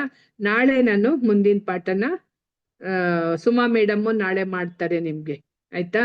ಇವತ್ತು ಅವ್ರಿಗೆ ಹುಷಾರಿಲ್ಲ ಅಂತ ಬಂದಿಲ್ಲ ಅವರು, ನಾಳೆ ಅವರು ಪಾಠನ ಮಾಡ್ತಾರೆ. ಇವತ್ತು ನಾನು ಎಷ್ಟು ಪ್ರಿಪೇರ್ ಆಗಿದ್ದೆ ನಿಮ್ಗೆ ಹೇಳ್ಕೊಡ್ಬೇಕು ಅಂತ ಅಂದು, ಅದರಿಂದ ಇಷ್ಟು ಪಾಠನ ಇವತ್ತು ಹೇಳ್ಕೊಟ್ಟಿದೀನಿ. ನೀವೆಲ್ರೂ ಬರ್ತಿರೋದು ನನ್ಗೆ ಇನ್ನೂ ಹೆಚ್ಚು ಸಂತೋಷ ಆಗ್ತಾ ಇದೆ. ಇದೇ ರೀತಿ ಹೆಚ್ಚಿನ ಸಂಖ್ಯೆನಲ್ಲಿ ನೀವೆಲ್ರೂ ಬಂದು ಈ ನಮ್ಮ ಧರ್ಮದ ವಿಚಾರಗಳನ್ನ ತಿಳ್ಕೊಂಡು ಅದ್ರಂತೆ ನೀವು, ಯಾಕೆಂದ್ರೆ ನಮ್ ಜೈನ ಧರ್ಮದ ಮುಂದಿನ ಪ್ರಜೆಗಳು ನೀವೇನೆ, ಅದನ್ನ ಉಳಿಸೋದು ಬೆಳೆಸೋದು ಎಲ್ಲ ನೀವೇನೆ. ಅದರಿಂದ ಈಗಿಂದನೇ ನಿಮಗೆ ಆ ಫೌಂಡೇಶನ್, ಆ ಬುನಾದಿ ಬರ್ಬೇಕು. ಧರ್ಮ ಅಂದ್ರೆ ಏನು, ಯಾತಕ್ಕೋಸ್ಕರ ಮಾಡ್ಬೇಕು ಅನ್ನೋದು, ಅದು ನಾವು ತಿಳ್ಸೋದಿಕ್ಕೆ ಪ್ರಯತ್ನ ಪಡ್ತಾ ಇದೀವಿ ಅಷ್ಟೇ. ನೀವೆಲ್ಲ ಅದನ್ನ ಹೆಚ್ಚೆಚ್ಚು ಕಲ್ತ್ಕೊಂಡ್ರೆ ನಮ್ಗೆ ಇನ್ನೂ ಖುಷಿ, ಆಯ್ತಾ? ಓಕೆ, ಇಂದಿನ ಪಾಠದಲ್ಲಿ ಯಾರಿಗಾದ್ರೂ ಕ್ವಶನ್ ಇದ್ರೆ ಕೇಳ್ಬೋದು. ಏನಾದ್ರು ಕ್ವಶನ್ ಇದ್ರೆ ಕೇಳಿ. ಬೇರೆ ಸಹ ಕ್ವಶನ್ ಕೇಳ್ಬೋದು ಮಕ್ಕಳಿಗೆ ಡೌಟ್ ಇದ್ದದ್ದು. ಹೌದು.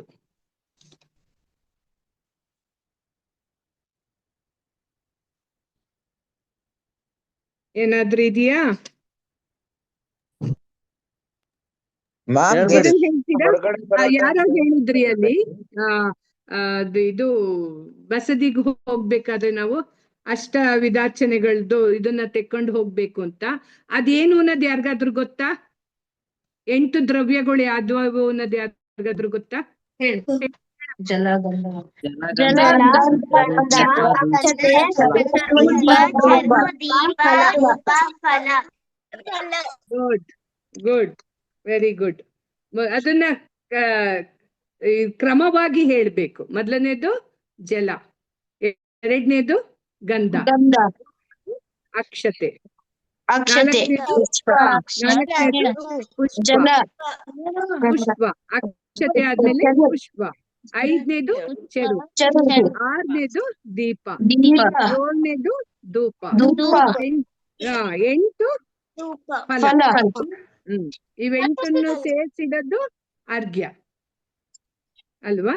ಕ್ರಮವಾಗಿ ಹೇಳ್ಬೇಕು. ಯಾವ್ದನ್ನೇ ಆಗ್ಲಿ ನಾವು ತಿಳ್ಕೊಂಡಾಗ ಯಾವ್ಯಾವ ಕ್ರಮದಲ್ಲಿ ಬರ್ಬೇಕು. ಮೊದ್ಲು ನಾವು ಜಲನ ಹಾಕ್ತಿವಿ, ಎರಡನೇದು ಗಂಧ, 3 ಅಕ್ಷತೆ, 4 ಪುಷ್ಪ, 5 ಚೆರು, 6 ದೀಪ, 7 ಧೂಪ, 8 ಫಲ.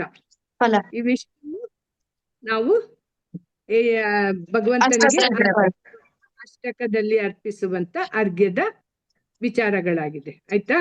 ಇದು ನಾಳೆ ನಾನು ಮತ್ತೆ ಕ್ವಶನ್ ಮಾಡ್ತೀನಿ, ಕರೆಕ್ಟ್ ಆಗಿ ಹೇಳ್ಬೇಕು. ಆಯ್ತಾ? ಅದನ್ನ ಯಾತಕ್ಕೆ ಒಂದೊಂದನ್ನು ಇಟ್ಟಾಗ ನಮ್ಗೆ ಏನ್ ಫಲ ಸಿಗುತ್ತೆ ಅನ್ನೋದನ್ನ ನಾಳೆ ಪಾಠದಲ್ಲಿ ತಿಳ್ಕೊಳ್ಳೋಣ. ಓಕೆ, ಅದನ್ನ ಅರ್ಥ ಸಹಿತವಾಗಿ ಯಾಕಾಗಿ ಅರ್ಪಿಸಬೇಕಂತ ನಾಳೆ ನಮ್ಮ ಅಧ್ಯಾಪಕ ತಿಳಿಸ್ತಾರೆ. ಇವತ್ತು ಯಾರಿಗಾದ್ರೂ ಕ್ವಶನ್ ಒಬ್ರು ಕೇಳಲಿಕ್ಕೆ ಯಾರು ಇದು ಮಾಡಿದ್ರು? ಕೇಳಿ ಕ್ವಶನ್. ಯಾರು? ಮ್ಯಾಮ್, ದೇವಸ್ಥಾನ ಒಳಗೆ ಹೋಗೋ ಟೈಮು ನಿಸ್ಸೈ ಇಲ್ಲಾಂದ್ರೆ ಜಯ ಜಯ ಅಂತ ಹೇಳ್ಬೇಕಂತ ಹೇಳಿದ್ರಿ. ದೇವಸ್ಥಾನ ಹೊರಗಡೆ ಬರೋ ಟೈಮ್ ಏನ್ ಹೇಳ್ಬೇಕು? ಹೊರಗಡೆ ಏನಿಲ್ಲಪ್ಪ, ನಾವು ಭಗವಂತನ ಹತ್ರ ಎಲ್ಲ ಪಾಸಿಟಿವ್ ಎನರ್ಜಿ ತೆಕ್ಕೊಂಡ್ ಬಂದಿರ್ತೀವಿ. ಅವನಂತೆ ನಿಮ್ಮಂತೆ ನನ್ನನ್ ಮಾಡಪ್ಪ ಅಂತ ಕೇಳ್ಕೊಂಡ್ ಬಂದಿರ್ತೀವಿ ಅಲ್ಲಿ. ಆದ್ರಿಂದ ಅಲ್ಲಿ ಏನು ತೆಕ್ಕೊಂಡ್ ಬರೋದು ಏನು ಇಲ್ಲ ನಮ್ಗೆ. ಇಲ್ಲಿಂದ ಬಿಟ್ಟು ಹೋಗೋದಷ್ಟೇ ನಾವು. ಅಂದ್ರೆ ಕೆಟ್ಟದನ್ನೆಲ್ಲ ನಾನು ಯಾವ್ದು ಯೋಚನೆ ಮಾಡಲ್ಲ ಅಂತ ಹೇಳ್ಕೊಂಡು ನಿಸ್ಸಂಗವಾಗಿ ನಾನು ಬರ್ತಾ ಇದ್ದೀನಿ, ನನ್ನಲ್ಲಿ ಏನೂ ಇಲ್ಲ ಅಂತ ಭಾವನೆ ಮಾಡ್ಕೊಂಡು ಹೊಳಗೋಗೋದಷ್ಟೇ. ಅವರ ಅಸಹ್ಯ ನಿಸ್ಸಹಿ ಬಗ್ಗೆ ಕೇಳ್ತಾ ಇದ್ದಾರೆ ಅಂತ. ಹೊರಬರುವಾಗ ಅಸಹಿ ಅಂತ ಹೇಳಿ ಹೊರಗೆ. ಅದು ನಾನೆಲ್ಲೂ ಓದ್ದಂಗೆ ನೆನ್ಪಿಲ್ಲ ನನ್ಗೆ ಅಸಹ್ಯ ಅಂತ ಹೇಳೋದನ್ನ. ಮ್ಯಾಮ್, ಭೂಯಾತ್ ಪುನರ್ದರ್ಶನಂ ಅಂತ ಹೇಳ್ಬೋದು. ನೋಡ್ಕೊಂಡು ನಾಳೆ ಬಂದೆ ತಿಳ್ಕೊಂಡು ಹೇಳ್ತೀನಿ. ಭೂಯಾತ್ ಪುನರ್ದರ್ಶನಂ ಅಂತ ಹೇಳ್ಬೋದಲ್ವಾ? ಅದನ್ನ ಹೇಳ್ಬೋದು. ಮತ್ತೆ ಮತ್ತೆ ಕರೆಕ್ಟ್, ಅದನ್ನ ಹೇಳ್ಬೋದು. ನನಗ್ ಮತ್ತೆ ಮತ್ತೆ ನಿನ್ನ ದರ್ಶನವನ್ನು ಕೊಡ್ತಾ ಇರು ಭಗವಂತ ಅಂತ ಕೇಳ್ಕೊಂಡು ಬರ್ಬೋದು. ಅದು ಒಳ್ಳೆ ವಿಚಾರ. ಅದು ನನಗೆ ಮತ್ತೆ ಮತ್ತೆ ನಿನ್ನದು. ಈಗ ನಾವು ತೀರ್ಥಕ್ಷೇತ್ರಗಳಿಗೆ ಹೋದಾಗ ಹೇಳ್ತೀವಿ, ಬಂದು ಈಗ ಶಿಖರ್ಜಿಗೆ ಹೋದಾಗ ಹೇಳ್ತೀವಿ, ನನಗ್ ಬಂದು ಮತ್ತೆ ನಿನ್ನ ದರ್ಶನ ಮಾಡೋ ಅಂತ ಸೌಭಾಗ್ಯವನ್ನ ಮತ್ತೆ ಮತ್ತೆ ಕರುಣಿಸು, ಪುನಃ ದರ್ಶನ ಮಾಡುವಂತ ಸೌಭಾಗ್ಯವನ್ನ ನನಗ್ ಕರುಣಿಸು ಅಂತ ನಾವು ತೀರ್ಥಕ್ಷೇತ್ರಗಳಿಗೆ ಹೋದಾಗ, ಬಸದಿಗಳಿಗೆ ಹೋದಾಗ ಹೇಳ್ಬರ್ತೀವಿ ಅದನ್ನ. ಅದು ಕರೆಕ್ಟ್. ಆಯ್ತಾ? ಮ್ಯಾಮ್, ಕಂದಮೂಲದಲ್ಲಿ ಹಲೋ, ಇದು ಸಬ್ಸಿಗೆ ಸೊಪ್ಪು ಕೂಡ ತಿನ್ಬಾರ್ದ ಮ್ಯಾಮ್? ಸೊಪ್ಪು ತಿನ್ಬಾರ್ದು ಅಂತ ಹೇಳ್ತಾರೆ ಮುನಿಗಳು, ಅದಕ್ಕೆ ಅದನ್ನ ತೆಕ್ಕೊಳ್ಳೋದಿಲ್ಲ ಸೊಪ್ಪುಗಳನ್ನ. ಸೊಪ್ಪಿನಲ್ಲಿ ಜೀವಕೋಶಗಳು ತುಂಬಾ ಇರ್ತವೆ, ಆದ್ರೆ ಕಂದ ಮೂಲದಲ್ಲಿರುವಷ್ಟು ಇರೋದಿಲ್ಲ. ಅದ್ರೊಳಗೂ ಕೂಡ ಜೀವಕೋಶಗಳು ಇರ್ತವೆ. ಮ್ಯಾಮ್, ಕ್ಯಾರೆಟ್ ಇದ್ರೊಳಗಡೆನೂ ಜೀವಕೋಶಗಳಿರುತ್ತೆ ಅಂತೀರ? ಅಂದ್ರೆ ಇರುತ್ತೆ. ಇವಾಗ ಬೇರೆ ತರಕಾರಿಗಳಿಗೆ ಇದ್ ಮಾಡಿದಾಗ ಕಂದಮೂಲ, ಈಗ ಕ್ಯಾರೆಟ್, ಬೀಟ್ರೋಟ್, ಮೂಲಂಗಿ ಇದೆಲ್ಲ ಕಂದಮೂಲಕ್ ಬರುತ್ತಲ್ವಾ? ಆಲೂಗೆಡ್ಡೆ ಎಲ್ಲದ್ರಲ್ಲೂ ಜೀವಕೋಶ ಇರುತ್ತೆ. ಹೌದು. ಕೋಸು ಇದ್ರಲ್ಲಿ ಸೊಪ್ಪಲ್ಲೂ ಇರುತ್ತೆ. ಬಟ್ ನಿಮ್ಗೆ ಕಂದ ಮೂಲದಲ್ಲಿ ಭೂಮಿ ಒಳಗಡೆ ಬೆಳೆಯೋದು ಇರುತ್ತಲ್ಲ, ಅಷ್ಟು ಇದ್ರೊಳಗಡೆ ಇರೋದಿಲ್ಲ. ಅಷ್ಟು ಇರೋದಿಲ್ಲ ಇದ್ರೊಳಗಡೆ. ಬಟ್ ಅದ್ರೊಳಗೂ ಇದ್ದೇ ಸೊಪ್ಪು ತಿನ್ಬೋದಾ? ಸೊಪ್ಪು ಶ್ರಾವಕರಿಗೆ ಅದನ್ನ ಅಷ್ಟು ಕಟ್ಟುನಿಟ್ಟಾಗಿ ಹೇಳಿಲ್ಲ. ಮುನಿ ಧರ್ಮದಲ್ಲಿ ಅದನ್ನ ಕಟ್ಟುನಿಟ್ಟಾಗಿ ಪಾಲನೆ ಮಾಡ್ತಾರೆ. ಸರಿ ಇದಿರಲ್ವಾ ಸೀಮೆ ಬದನೆಕಾಯಿ ಆತರ ತರಕಾರಿಗಳಲ್ಲಿ ಜೀವಕೋಶ ಇರಲ್ವಾ ಮ್ಯಾಮ್? ಇರಲ್ಲ, ಇರುತ್ತೆ. ಎಲ್ಲಾ ಜೀವಿಗಳು ಏನು ನಾವ್ ಈ ಗಿಡ ಮರ ಎಲ್ಲ ನೋಡ್ತೀವಲ್ಲ, ಎಲ್ಲಾದ್ರೊಳಗೂ ಜೀವಿಗಳು ಇದ್ದೇ ಇರುತ್ತೆ. ಆದ್ರೆ ಕಂದ ಮೂಲದಲ್ಲಿ ಇರುವಂತಷ್ಟು ಜೀವಕೋಶಗಳು ಬೇರೆ ಇದ್ರೊಳಗಡೆ ಇರೋದಿಲ್ಲ, ಕಡಿಮೆ ಇರುತ್ತೆ ಅದ್ರೊಳಗೆ. ಅಂದ್ರೆ ಅದ್ರೊಳಗೆ ಉತ್ಪತ್ತಿ ಆಗಂತ ಜೀವಕೋಶಗಳು ಇದ್ರೊಳಗಿರಲ್ಲ. ಹಂಗೆ ನಾ ಏನ್ ಅನ್ಕೊಂಡೆ ಅಂದ್ರೆ, ಇವಾಗ ನಾವು ಇದು ಭೂಮಿ ಕೆಳಗಡೆಯಿಂದ ಅಗಿಬೇಕಾದ್ರೆ ತೆಗಿತೀವಲ್ಲ, ಅವಾಗ ಎರೆಹುಳ ಅವೆಲ್ಲ ಇರ್ತಾವಲ್ಲ, ಅದಕ್ಕೆಲ್ಲ ನಾವು ಇಲ್ಲ, ಆತರ ಅಲ್ಲ. ನೀವು ಅದನ್ನ ಮೈಕ್ರೋಸ್ಕೋಪ್ ಹಾಕಿ ನೋಡಿದಾಗ ಒಂದ್ ಆಲೂಗೆಡ್ಡೆ ಪೀಸ್ನ ಈರುಳ್ಳಿ ಪೀಸ್ನ ಹಾಕಿ ನೋಡಿ, ಅದ್ರೊಳಗಡೆ ಅಷ್ಟು ಜೀವಕೋಶಗಳು ಇರ್ತವೆ. ಅದ್ರೊಳಗಡೆನೆ ಇರ್ತವೆ, ಹೊರಗಡೆ ಇರೋ ಜೀವಕೋಶಗಳಲ್ಲ. ತರಕಾರಿ ಒಳಗಡೆನೆ ಇರ್ತವು. ಮತ್ತೆ ಇನ್ನೂ ಒಂದೇನು ಅಂದ್ರೆ, ಅದನ್ನ ತಿಂದಾಗ ನಮ್ಮಲ್ಲಿ ಈ ಕಾಮ, ಕ್ರೋಧ ಇವೆಲ್ಲ ಹೇಳಿದ್ರಲ್ಲ ಮೊದಲನೇ ದಿನ, ಅವನ್ ತಿಂದಾಗ ನಮ್ಮಲ್ಲಿ ಜಾಸ್ತಿ ನಮ್ಮ ಮನಸ್ಸಲ್ಲಿ ಆ ಭಾವನೆಗಳು ಜಾಸ್ತಿ ಉತ್ಪತ್ತಿ ಆಗ್ತಾ ಹೋಗ್ತವೆ. ಬರೀ ಅಷ್ಟೇ ಅಲ್ಲ, ಸೂಕ್ಷ್ಮತೆಯಿಂದ ನೋಡಿದಾಗ ಯಾರು ಅದನ್ನ ನಾವು ಸೇವನೆ ಮಾಡ್ತೀವಿ, ಈಗ ಸಸ್ಯಾಹಾರ ತಿನ್ನೋರ್ಗೂ ಮಾಂಸಾಹಾರ ತಿನ್ನೋರಲ್ಲೂ ಕೂಡ ನೀವು ವ್ಯತ್ಯಾಸಗಳನ್ನ ಗಮನಿಸಬೇಕಾದ್ರೆ, ಅವರಲ್ಲಿರುವಂತ ಕ್ರೂರತೆ, ಸಿಟ್ಟು, ಕೋಪ, ಅದೇ ನೀವು ಸ್ವಾತಿಕವಾದಂತ ಆಹಾರ ತೆಕ್ಕೊಂಡಾಗ, ಈಗ ನಮ್ಮ ಮುನಿಗಳು ಅವ್ರು ಎಷ್ಟು ಸೂಕ್ಷ್ಮವಾಗಿ ಆಹಾರವನ್ನ ಸೇವನೆ ಮಾಡ್ತಾರೆ. ಯಾತಕ್ಕೋಸ್ಕರ ಮಾಡ್ತಾರೆ ಅವರು ಅಷ್ಟು ಸೂಕ್ಷ್ಮತೆಯಿಂದ ಆಹಾರನ ಯಾಕೆ ಸೇವನೆ ಮಾಡ್ತಾರೆ ಅಂದ್ರೆ, ಅವರೆಲ್ಲ ಸಂಯಮ, ಶಾಂತಿ, ನೆಮ್ಮದಿ ಎಲ್ಲವೂ ಕೂಡ ಅವರಲ್ಲಿ ಆಹಾರದಿಂದನೇ ಬರೋದು. ಆ ಸಂಯಮತೆ ಉಂಟಾಗದೆ ಆಹಾರದಿಂದ ಅವ್ರಿಗೆ. ಅದಕ್ಕೆ ಅವರು ಆಹಾರದಲ್ಲೇ ಅಷ್ಟು ಕಟ್ಟುನಿಟ್ಟಾಗಿರ್ತಾರ. ಅವ್ರು ಒಂದ್ ನೀರ್ ಕುಡಿಯೋದೇ ಆಗ್ಲಿ, ಯಾವುದೇ ವಿಚಾರಗಳಾಗ್ಲಿ, ಅವ್ರು ಅಷ್ಟು ಕಟ್ಟುನಿಟ್ಟಾಗಿ ಫಾಲೋ ಮಾಡೋದು. ಯಾತಕ್ಕೆ ಅಂದ್ರೆ ಅವರಲ್ಲಿ ಆಸೆಗಳು ಉತ್ಪತ್ತಿ ಆಗ್ಬಾರ್ದು, ಕ್ರೋಧ ಬರಬಾರ್ದು, ಮಾಯ ಹೇಳೋದು, ಸುಳ್ಳು ಹೇಳೋದು, ಈ ತರ ವಿಚಾರಗಳು ಬರಬಾರ್ದು. ಯಾರು ಈ ತರ ಪದಾರ್ಥಗಳನ್ನ ತಿಂತಾರೆ ಅವರಲ್ಲಿ ಜಾಸ್ತಿ ಇವೆಲ್ಲ ನೀವ್ ಅದನ್ನ ಬೇಕಾದ್ರೆ ಅಬ್ಸರ್ವ್ ಮಾಡಿನೂ ನೀವು ನೋಡ್ಬೋದು. ನೀವು ಒಂದ್ ಸ್ವಲ್ಪ ದಿನ ಬರೀ ಈರುಳ್ಳಿ, ಬೆಳ್ಳುಳ್ಳಿ ಇವನ್ ತಿಂತಾ ಇದ್ರೆ ನಮ್ ಮನ್ಸಿನಲ್ಲಿ ಎಷ್ಟು ದುಃಖ ಆಗ್ತಾ ಇರುತ್ತೆ, ಕೋಪ ಬರ್ತಾ ಇರುತ್ತೆ, ಹಿಂಸೆ ಆಗ್ತಾ ಇರುತ್ತೆ. ಅದನ್ನ ನೀವು ಬೇಕಾದ್ರೆ ಅಬ್ಸರ್ವ್ ಮಾಡಿ ನೋಡಿ. ನೀವು ಅದೇ ಒಂದ್ ತಿಂಗಳು ಬರೀ ಸ್ವಾತಿಕವಾದಂತಹ ಆಹಾರವನ್ನ ತೆಕ್ಕೊಂಡು ನೀವು ಅಬ್ಸರ್ವ್ ಮಾಡಿ ನೋಡಿ, ನಿಮ್ ಮನ್ಸಿಗೆ ಎಷ್ಟು ಶಾಂತಿ, ನೆಮ್ಮದಿ, ಆ ಮನ್ಸನ್ನ ಕಂಟ್ರೋಲ್ ಮಾಡೋ ಬುದ್ಧಿ ಎಲ್ಲ ಸಿಗುತ್ತೆ ಅದ್ರಿಂದ. ಯಾರೇ ಋಷಿ ಮುನಿಗಳಾಗಿರ್ಲಿ, ಯಾರೇ ಧರ್ಮದ ಮುನಿಗಳ ಅವ್ರ ಸ್ವಾಮಿಗಳು ಅಂತ ಏನ್ ಹೇಳ್ತಾರೆ, ಅವ್ರುಗಳು ನೋಡಿ ಬೇಕಾದ್ರೆ ಆ ರೀತಿಯಾದಂತ ಆಹಾರಗಳನ್ನೇ ತೆಕ್ಕೊಂತಿರ್ತಾರ ಅವ್ರು. ಅದರಿಂದ ಅವರಲ್ಲಿ ಆ ಭಾವನೆಗಳು ಉಂಟಾಗ್ತವೆ ಅನ್ನೋದು ಸೂಕ್ಷ್ಮತೆಯಿಂದ ನಮ್ಮ ಜೈನ ಧರ್ಮದಲ್ಲಿ ತಿಳಿಸಿದ್ದಾರೆ. ಅದನ್ನು ಯಾತಕ್ಕೆ ನೀರನ್ನ ಸೋಸ್ ಕುಡಿಬೇಕು, ಯಾಕೆ ಅಷ್ಟು ಜೀವಿಗಳು ಇರ್ತಾವ ಅದ್ರೊಳಗೆ. ಬರೀ ನಮ್ಮ ಮನಸ್ಸು ಇದು ದೇಹಕ್ಕಲ್ಲ ಅದು ಎಫೆಕ್ಟ್ ಆಗೋದು, ಮನಸ್ಸಿಗೂ ಕೂಡ ಆಗುತ್ತೆ, ನಮ್ಮ ಬುದ್ಧಿಗೂ ಕೂಡ ಆಗುತ್ತೆ. ಪರ್ಟಿಕ್ಯುಲರ್ ಆಗಿ ಸಬ್ಸಿಗೆ ಸೊಪ್ಪನ್ನ ತುಂಬಾ ಅವಾಯ್ಡ್ ಮಾಡ್ತಾರಲ್ಲ, ಏನಕ್ಕೆ ಅಂತ ಮ್ಯಾಮ್? ಹೌದು, ಅದ್ರೊಳಗೆ ಜೀವಕೋಶಗಳು ಜಾಸ್ತಿ ಇರ್ತವೆ. ಅದನ್ನ ತಿಂದಾಗ ನಮ್ ದೇಹದಲ್ಲಿ ಒಳ್ಳೇದ್ ಎಷ್ಟಿದೆಯೋ ಕೆಟ್ಟದ್ದು ಅಷ್ಟೇ ಇದೆ. ಎರಡೂ ಇದೆ ಅದ್ರೊಳಗೆ. ಆರೋಗ್ಯ ದೃಷ್ಟಿಯಿಂದ ಡಾಕ್ಟರ್ಗಳು ಹೇಳ್ಬೋದು ತಿನ್ನಿ ಅಂತ ಅಂದು, ಅದ್ರೊಳಗೆ ಇಂಥವು ವಿಟಮಿನ್ಸ್ ಇವು ಎಲ್ಲ ಇರುತ್ತೆ ನೋಡಿ. ಅದು ನಮ್ಮಲ್ಲಿ ಇದು ಗ್ರಂಥಿಗಳೇನಿದೆ ಅದ್ರೊಳಗಡೆ, ಅದಕ್ಕೆ ಬಾಣಂತಿಯರಿಗೆ ಕೊಡೋದದು ಹಾಲ್ನ ಜಾಸ್ತಿ ಉತ್ಪತ್ತಿ ಮಾಡುತ್ತದು. ನಮ್ಮಲ್ಲಿರುವಂತ ಕಾಮನ ಅದು ಜಾಸ್ತಿ ಉತ್ಪತ್ತಿ ಮಾಡೋದಿಕ್ಕೆ ಸಹಕಾರ ನೀಡುತ್ತೆ. ಅದಕ್ಕೋಸ್ಕರ ಸಪ್ಪ ತಿನ್ಬೇಡಿ ಅಂತ ಹೇಳ್ತಾರೆ. ಅದಕ್ಕೆ ಬಾಣಂತಿಯರಿಗೆ ಕೊಡಿ ಅನ್ನೋದು ಉದ್ದೇಶ. ಅದು ಏನಪ್ಪಾ ಮೇಡಮ್, ಬಸ್ತಿಂದ ಹೊರಗ್ ಬರುವಾಗ ಮಂತ್ರ ಹೇಳ್ತೇವಲ್ಲ, ಅದು ಹೇಳ್ತೇವೆ. ಯಾವ್ದಪ್ಪ ಅದು ಅಂಚೆಮಿ ಪೂಜೆ. ಅದ್ ಹೇಳ್ತೀಯಾ? ಅದೊಂದ್ ನಿಮಿಷ ಆಗುತ್ತಲ್ಲ. ಅಂಚೆಮಿ ಪೂಜೆಮಿ ವಂದಾಮಿ ನಮಂಸಾಮಿ ದುಃಖಕ್ಕೋ ಕಮ್ಮಕ್ಕೋ ಬೋಹಿಲಾವೋ ಸುಗೈಗ ಮರಣಂ ಸಮಾಧಿ ಮರಣಂ ಜಿನಗುಣ ಸಂಪತ್ತಿ ಹೋಯೆ ಮಜ್ಜಂ ಮೋಕ್ಷ ಮಾರ್ಗಸ್ಯ ನೇತಾರಂ ಬೇತಾರಂ ಕರ್ಮ ಭೂವ್ರತ ಜ್ಞಾತಾರಂ ವಿಶ್ವತತ್ವಾನಾಂ ವಂದೇ ತದ್ಗುಣ ಲಬ್ಧಯೇ. ಗುಡ್, ಖುಷಿ ಆಯ್ತು. ನಾಳೆನು ಹಿಂಗೆ ಯಾರಾದ್ರೂ ಕಲ್ತ್ಕೊಂಬನ್ನಿ. ಇವತ್ತಿಗೆ ಈ ಪಾಠ ಮುಗಿಸೋಣ. ಓಕೆ ಮ್ಯಾಮ್ ಒಂದ್ ಡೌಟ್. ಹೇಳಪ್ಪ. ಮ್ಯಾಮ್ ಮುನಿಗಳು ಮತ್ತೆ ಸ್ವಾಮೀಜಿಗಳು ಮುನಿಗಳು ಮುನಿಗಳು ಪಿಂಚ ಪಿಂಚನ ಯೂಸ್ ಮಾಡ್ತಾರಲ್ಲ ಮ್ಯಾಮ್, ಹ್ಮ್ ಅದು ನವಿಲ್ಗರಿಯಿಂದ ಮಾಡ್ತಾರಲ್ಲ, ಆದ್ರೆ ನಾವು ಪ್ರಾಣಿ ಅಹಿಂಸೆ ಮಾಡ್ಬಾರ್ದಲ್ವಾ ಆ ಮ್ಯಾಮ್? ಅದು ನವಿಲ್ಗರಿ, ಅದು ಕಿತ್ಕೊಂಡ್ ಬರಲ್ಲಪ್ಪ. ನವಿಲಿಂದ ಯಾವ್ದನ್ನು ಕಿತ್ಕೊಂಡ್ ಬರಲ್ಲ ಅವರು. ನವಿಲ್ ಏನ್ ಮಾಡುತ್ತೆ, ಒಂದು ವರ್ಷದಲ್ಲಿ ಇಷ್ಟು ದಿನ ಅದು ಬೆಳೆಯುತ್ತಲ್ಲ ಗರಿಗಳು, ಬೆಳ್ದಾಗ ಅದನ್ನೇ ಉದುರಿಸ್ಬಿಡ್ತಾವ. ಓಕೆ. ಅದು ಉದುರಿಸಿ ಬಿದ್ದೋಗಿರೋವನ್ನ ಇವ್ರು ಆರಿಸ್ಕೊಂಡ್ ಬರ್ತಾರೆ. ಅದ್ರ ಉದ್ದೇಶ ಏನು ಮ್ಯಾಮ್? ಪ್ರಾಣಿನ ಮುಟ್ಟಿ ಕಿತ್ಕೊಂಡ್ ಬರಲ್ಲ. ಅದ್ರ ಉದ್ದೇಶ ಏನು ಮ್ಯಾಮ್?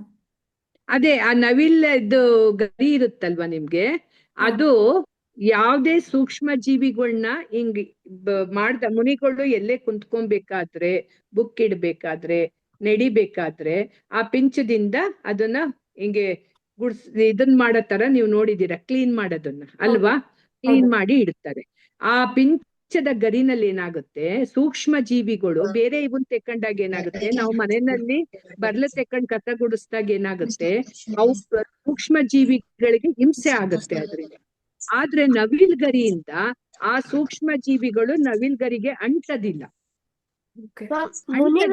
ಮತ್ತೆ ಮುನಿಗಳು ಎಷ್ಟು ವರ್ಷಕ್ಕೊಂದ್ಸಲ ಪಿಂಚನ ಚೇಂಜ್ ಮಾಡ್ತಾರೆ? ಒಂದು ವರ್ಷಕ್ಕೆ. ಅವ್ರು ಚಾತುರ್ಮಾಸ ಮಾಡ್ತಾರಲ್ಲ, ಚಾತುರ್ಮಾಸ ಆದ್ಮೇಲೆ ಆ ಪಿಂಚನ ಚೇಂಜ್ ಮಾಡ್ತಾರೆ. ಅದರಿಂದ ಅದು ಕಂಟದಿಲ್ಲ, ಹಿಂಸೆ ಆಗೋದಿಲ್ಲ. ಯಾವುದೇ ಜೀವಿಗಳಿಗೂ ಸೂಕ್ಷ್ಮ ಜೀವಿಗಳಿಗೆ ನಮ್ ಕಣ್ಣಿಗೆ ಕಾಣಿಸೋದಿಲ್ಲ ಅವು, ಅಂತ ಜೀವಿಗಳಿಗೂ ಕೂಡ ಆ ನವಿಲ್ ಗರಿನಲ್ಲಿ ಅದೊಂದು ಶಕ್ತಿ ಇದೆ. ಅದೊಂದು ಪ್ರಕೃತಿ ಕೊಟ್ಟಿರೋಂತ ವರ. ಅದರಿಂದ ಏನು ತೊಂದರೆ ಆಗೋದಿಲ್ಲ. ಅದರಿಂದ ಅದನ್ನ ಅವರು ಗಮನ ಇಟ್ಕೊಂಡು ಆ ನವಿಲ್ ಗರಿನಲ್ಲಿ ಅದನ್ನ ಮಾಡ್ಕೊಂತಾರೆ. ಧನ್ಯವಾದ ಮ್ಯಾಮ್. ಜೈ ಜಿನೇಂದ್ರ. ಯಾರು ಕೊಡ್ತಾರ ಅವರಿಗೆ ಪಿಂಚನ? ಪಿಂಚನ ಅದನ್ನ ಅವರೇ ಮಾಡ್ಕೊಂತಾರಪ್ಪ. ಚಾತುರ್ಮಾಸದಲ್ಲಿ ನೀವು ನೋಡಿರ್ಬೋದು, ಚಾತುರ್ಮಾಸದಲ್ಲಿ ಮುನಿಗಳು ಇರ್ತಾರಲ್ಲ, ಮಾತಾಜಿ ಇವರೆಲ್ಲ ಆ ನವಿಲ್ ಗರಿನ ತಂದು ಕೊಡ್ತಾರೆ. ಶ್ರಾವಕರು ಅದನ್ನ ಎಲ್ಲಿ ಬಿದ್ದಿರುತ್ತೆ ಅಲ್ಲಿಂದ ಹುಡುಕಿ ಅವರಿಗೆ ಅದನ್ನ ತಂದು ಕೊಡ್ತಾರೆ. ಅದು ಈ ನಮ್ ಕಡೆ ಇಲ್ಲಿ ಬೆಂಗಳೂರು ಈ ಕಡೆ ದಕ್ಷಿಣದ ಕಡೆ ಕಡಿಮೆ ಅದು ಸಿಗೋದು. ಯಾಕೆಂದ್ರೆ ನವಿಲ್ಗಳು ಗುಜರಾತ್ ಆ ಕಡೆ ಎಲ್ಲ ತುಂಬಾ ಇದಾವೆ. ಅಲ್ಲಿಂದ ಎಲ್ಲಿ ನವಿಲ್ಗಳು ಜಾಸ್ತಿ ವಾಸ ಮಾಡುತ್ತೋ ಅಂತ ಕಡೆ ಅದನ್ನ ಆರಿಸ್ಕೊಂಡ್ಬಂದು ಇವರಿಗೆ ಕೊಡ್ತಾರೆ. ಅದನ್ನ ಇವರೇ ಕುಂತ್ಕೊಂಡ್ ಕಟ್ಕೊಂತಾರೆ. ಮಧ್ಯಾಹ್ನ ಮಾತಾಜಿ ಇವರೆಲ್ಲ ಇರ್ತಾರಲ್ಲ, ನಾವು ನೋಡಿರಂಗ್ ನಾವು ಅವ್ರ ಜೊತೆ ಹೋಗಿ ಶ್ರವಣ ಬೆಳಗುಳದಲ್ಲಿ ಅವ್ರು ಕಟ್ಟೋದನ್ನೆಲ್ಲ ನೋಡ್ತಾ ಇದ್ವಿ. ಆ ಗಂಟ ಹಾಕೋದು ಹೇಗ್ ಕಟ್ತಾರ ಅವರು ಅಂತ. ಅಲ್ಲಿರುವಂತ ದೀದಿಗಳು ಇವರೆಲ್ಲ ಸೇರ್ಕೊಂಡು ಅದನ್ನ ಮಾಡ್ತಾರೆ. ಈಗ ಅವ್ರು ಯೂಸ್ ಮಾಡ್ತಿರ್ತಾರಲ್ಲ ಅದನ್ನ, ಅಂದ್ರೆ ಈಗ ಅವ್ರು ಅದನ್ನ ಅಂದ್ರೆ ಇದ್ ಮಾಡ್ಬಿಟ್ಟು ಕೊಡ್ತಾರಲ್ವಾ ಮ್ಯಾಮ್? ಹೌದು ಹರಾಜಲ್ಲಿ ಕರ್ದಿ ಕೊಡ್ತಾರಲ್ವಾ? ಹೌದು ಅವರು ವರ್ಷಕ್ಕೊಂದೊಂದು ಹೊಸದ್ ಮಾಡ್ಕೊತಿರ್ತಾರೆ. ಹೌದು. ಈಗ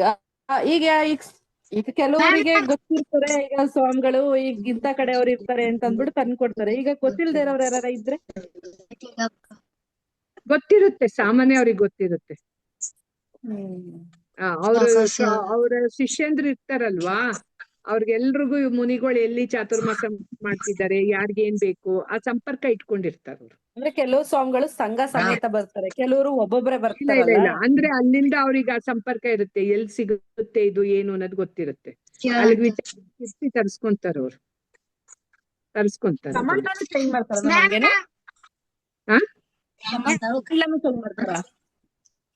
ಗೊತ್ತಾಗ್ಲಿಲ್ಲ ನೀವು ಕೇಳಿದ್ದು. ಕಮಂಡ್ಲನು ಚೇಂಜ್ ಮಾಡ್ತಾರಾ? ಇಲ್ಲ, ಅದೇನಾದ್ರೂ ಹೊಡೆದೋಗಿ ತೂತ ಆಯ್ತು ಅಂದ್ರೆ ತರಿಸ್ಕೊಂತಾರೆ ಅದನ್ನ. ಓಕೆ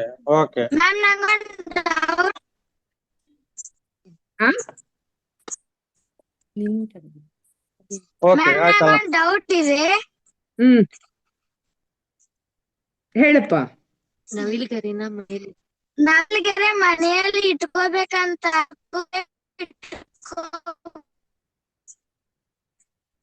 ಬ್ರೇಕ್ ಆಗ್ತಿದೆ ಮರಿ ನಿಂದು ಸೌಂಡ್. ನವಿಲುಗರಿಯನ್ನು ಮನೆಯಲ್ಲಿ ಇಟ್ಕೊಳ್ಬಹುದು ಅಂತ ಕೇಳ್ತಾ ಇದ್ದಾರೆ.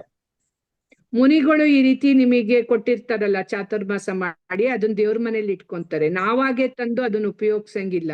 ಯಾರು ಅದನ್ನ ದೀಕ್ಷೆ ಪಡೆದು ಅದನ್ನ ಪರಿಪಾಲನೆ ಮಾಡ್ತೀವಿ, ನಾವು ಆ ರೀತಿಯಾಗಿ ಜೀವನ ನಡೆಸ್ತೀವಿ ಅಂತಾರೆ ಮಾತ್ರ ಅವರಿಗೆ ನವಿಲ್ಗರಿನ ಇಟ್ಕೊಳ್ಬೇಕು ಅನ್ನೋದು ಒಂದು ನಿಯಮ ಇದೆ. ನಾವೆಲ್ಲ ಅದನ್ನ ಶ್ರಾವಕರು ಅದನ್ನ ಆ ರೀತಿ ಉಪಯೋಗಿಸಕ್ಕಾಗಲ್ಲ. Okay ma'am. ಓಕೆ.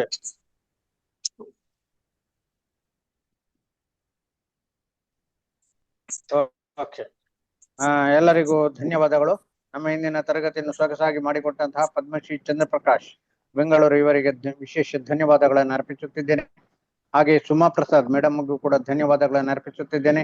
ಹಾಗೆಯೇ ನಮ್ಮ ಕಾರ್ಯಕ್ರಮಕ್ಕೆ ಅತಿಥಿಯಾಗಿ ಭಾಗವಹಿಸಿದಂತಹ ಶ್ರೀ ಧೀರಜ್ ಜೈನ್ ಹೊಳೆನರಸೀಪುರ ಇವರಿಗೂ ಕೂಡ ನಾನು ಧನ್ಯವಾದಗಳನ್ನು ಅರ್ಪಿಸುತ್ತಿದ್ದೇನೆ. ಇಂದಿನ ಈ ತರಗತಿಯನ್ನು ಇಲ್ಲಿಗೆ ಮುಗಿಸುತ್ತಿದ್ದೇವೆ. ನಾಳೆ ಕೂಡ ಇದೇ ಹೊತ್ತಿಗೆ, ಇವತ್ತಿನ ಹೊತ್ತಿಗೆನೆ ನಾವು ತರಗತಿಯನ್ನು ಪ್ರಾರಂಭ ಮಾಡುತ್ತಿದ್ದೇವೆ. ಶ್ರಾವಣಿ ಅವರೇ, ಶ್ರಾವಣಿ ಸರ್. ಲೈವ್ ಕಟ್ ಮಾಡಿ, ಇದು ರೆಕಾರ್ಡ್ ಕಟ್ ಮಾಡಿ ಸಾಕು, ಸ್ಟಾಪ್ ಮಾಡಿ. ಮತ್ತೆ ನಂಗೆ ಟೆಲಿಗ್ರಾಮ್ ಮೂಲಕ ಕಳಿಸ್ಲಿಕ್ಕೆ ಆಗ್ತದೆ ನೋಡಿ. ನನ್ನ ನಂಬರ್ ಇದೆ ಅಲ್ವ ನಿಮ್ಮ ಹತ್ರ? ಹಾ ಹಾ ಸರ್. ಟೆಲಿಗ್ರಾಮ್ ಅಲ್ಲಿ ಕಳಿಸ್ಲಿಕ್ಕೆ ಆಗ್ತದೆ ನೋಡಿ. ಓಕೆನಾ? Okay sir. Thank you. ಒಂದು ಕಾರ್ಯಕ್ರಮವನ್ನು ನಮಗೆ ರೆಕಾರ್ಡ್ ಮಾಡಿಕೊಟ್ಟು ಸಹಕರಿಸಿದಂತ ಶ್ರಾವಣಿ ಅವರಿಗೂ ಕೂಡ ಧನ್ಯವಾದಗಳನ್ನು ಅರ್ಪಿಸುತ್ತಿದ್ದೇನೆ. ಎಲ್ಲರಿಗೂ ಮಗದೊಮ್ಮೆ ಜೈ ಜಿನೇಂದ್ರ. ಜೈ ಜಿನೇಂದ್ರ. ಜೈ ಜಿನೇಂದ್ರ.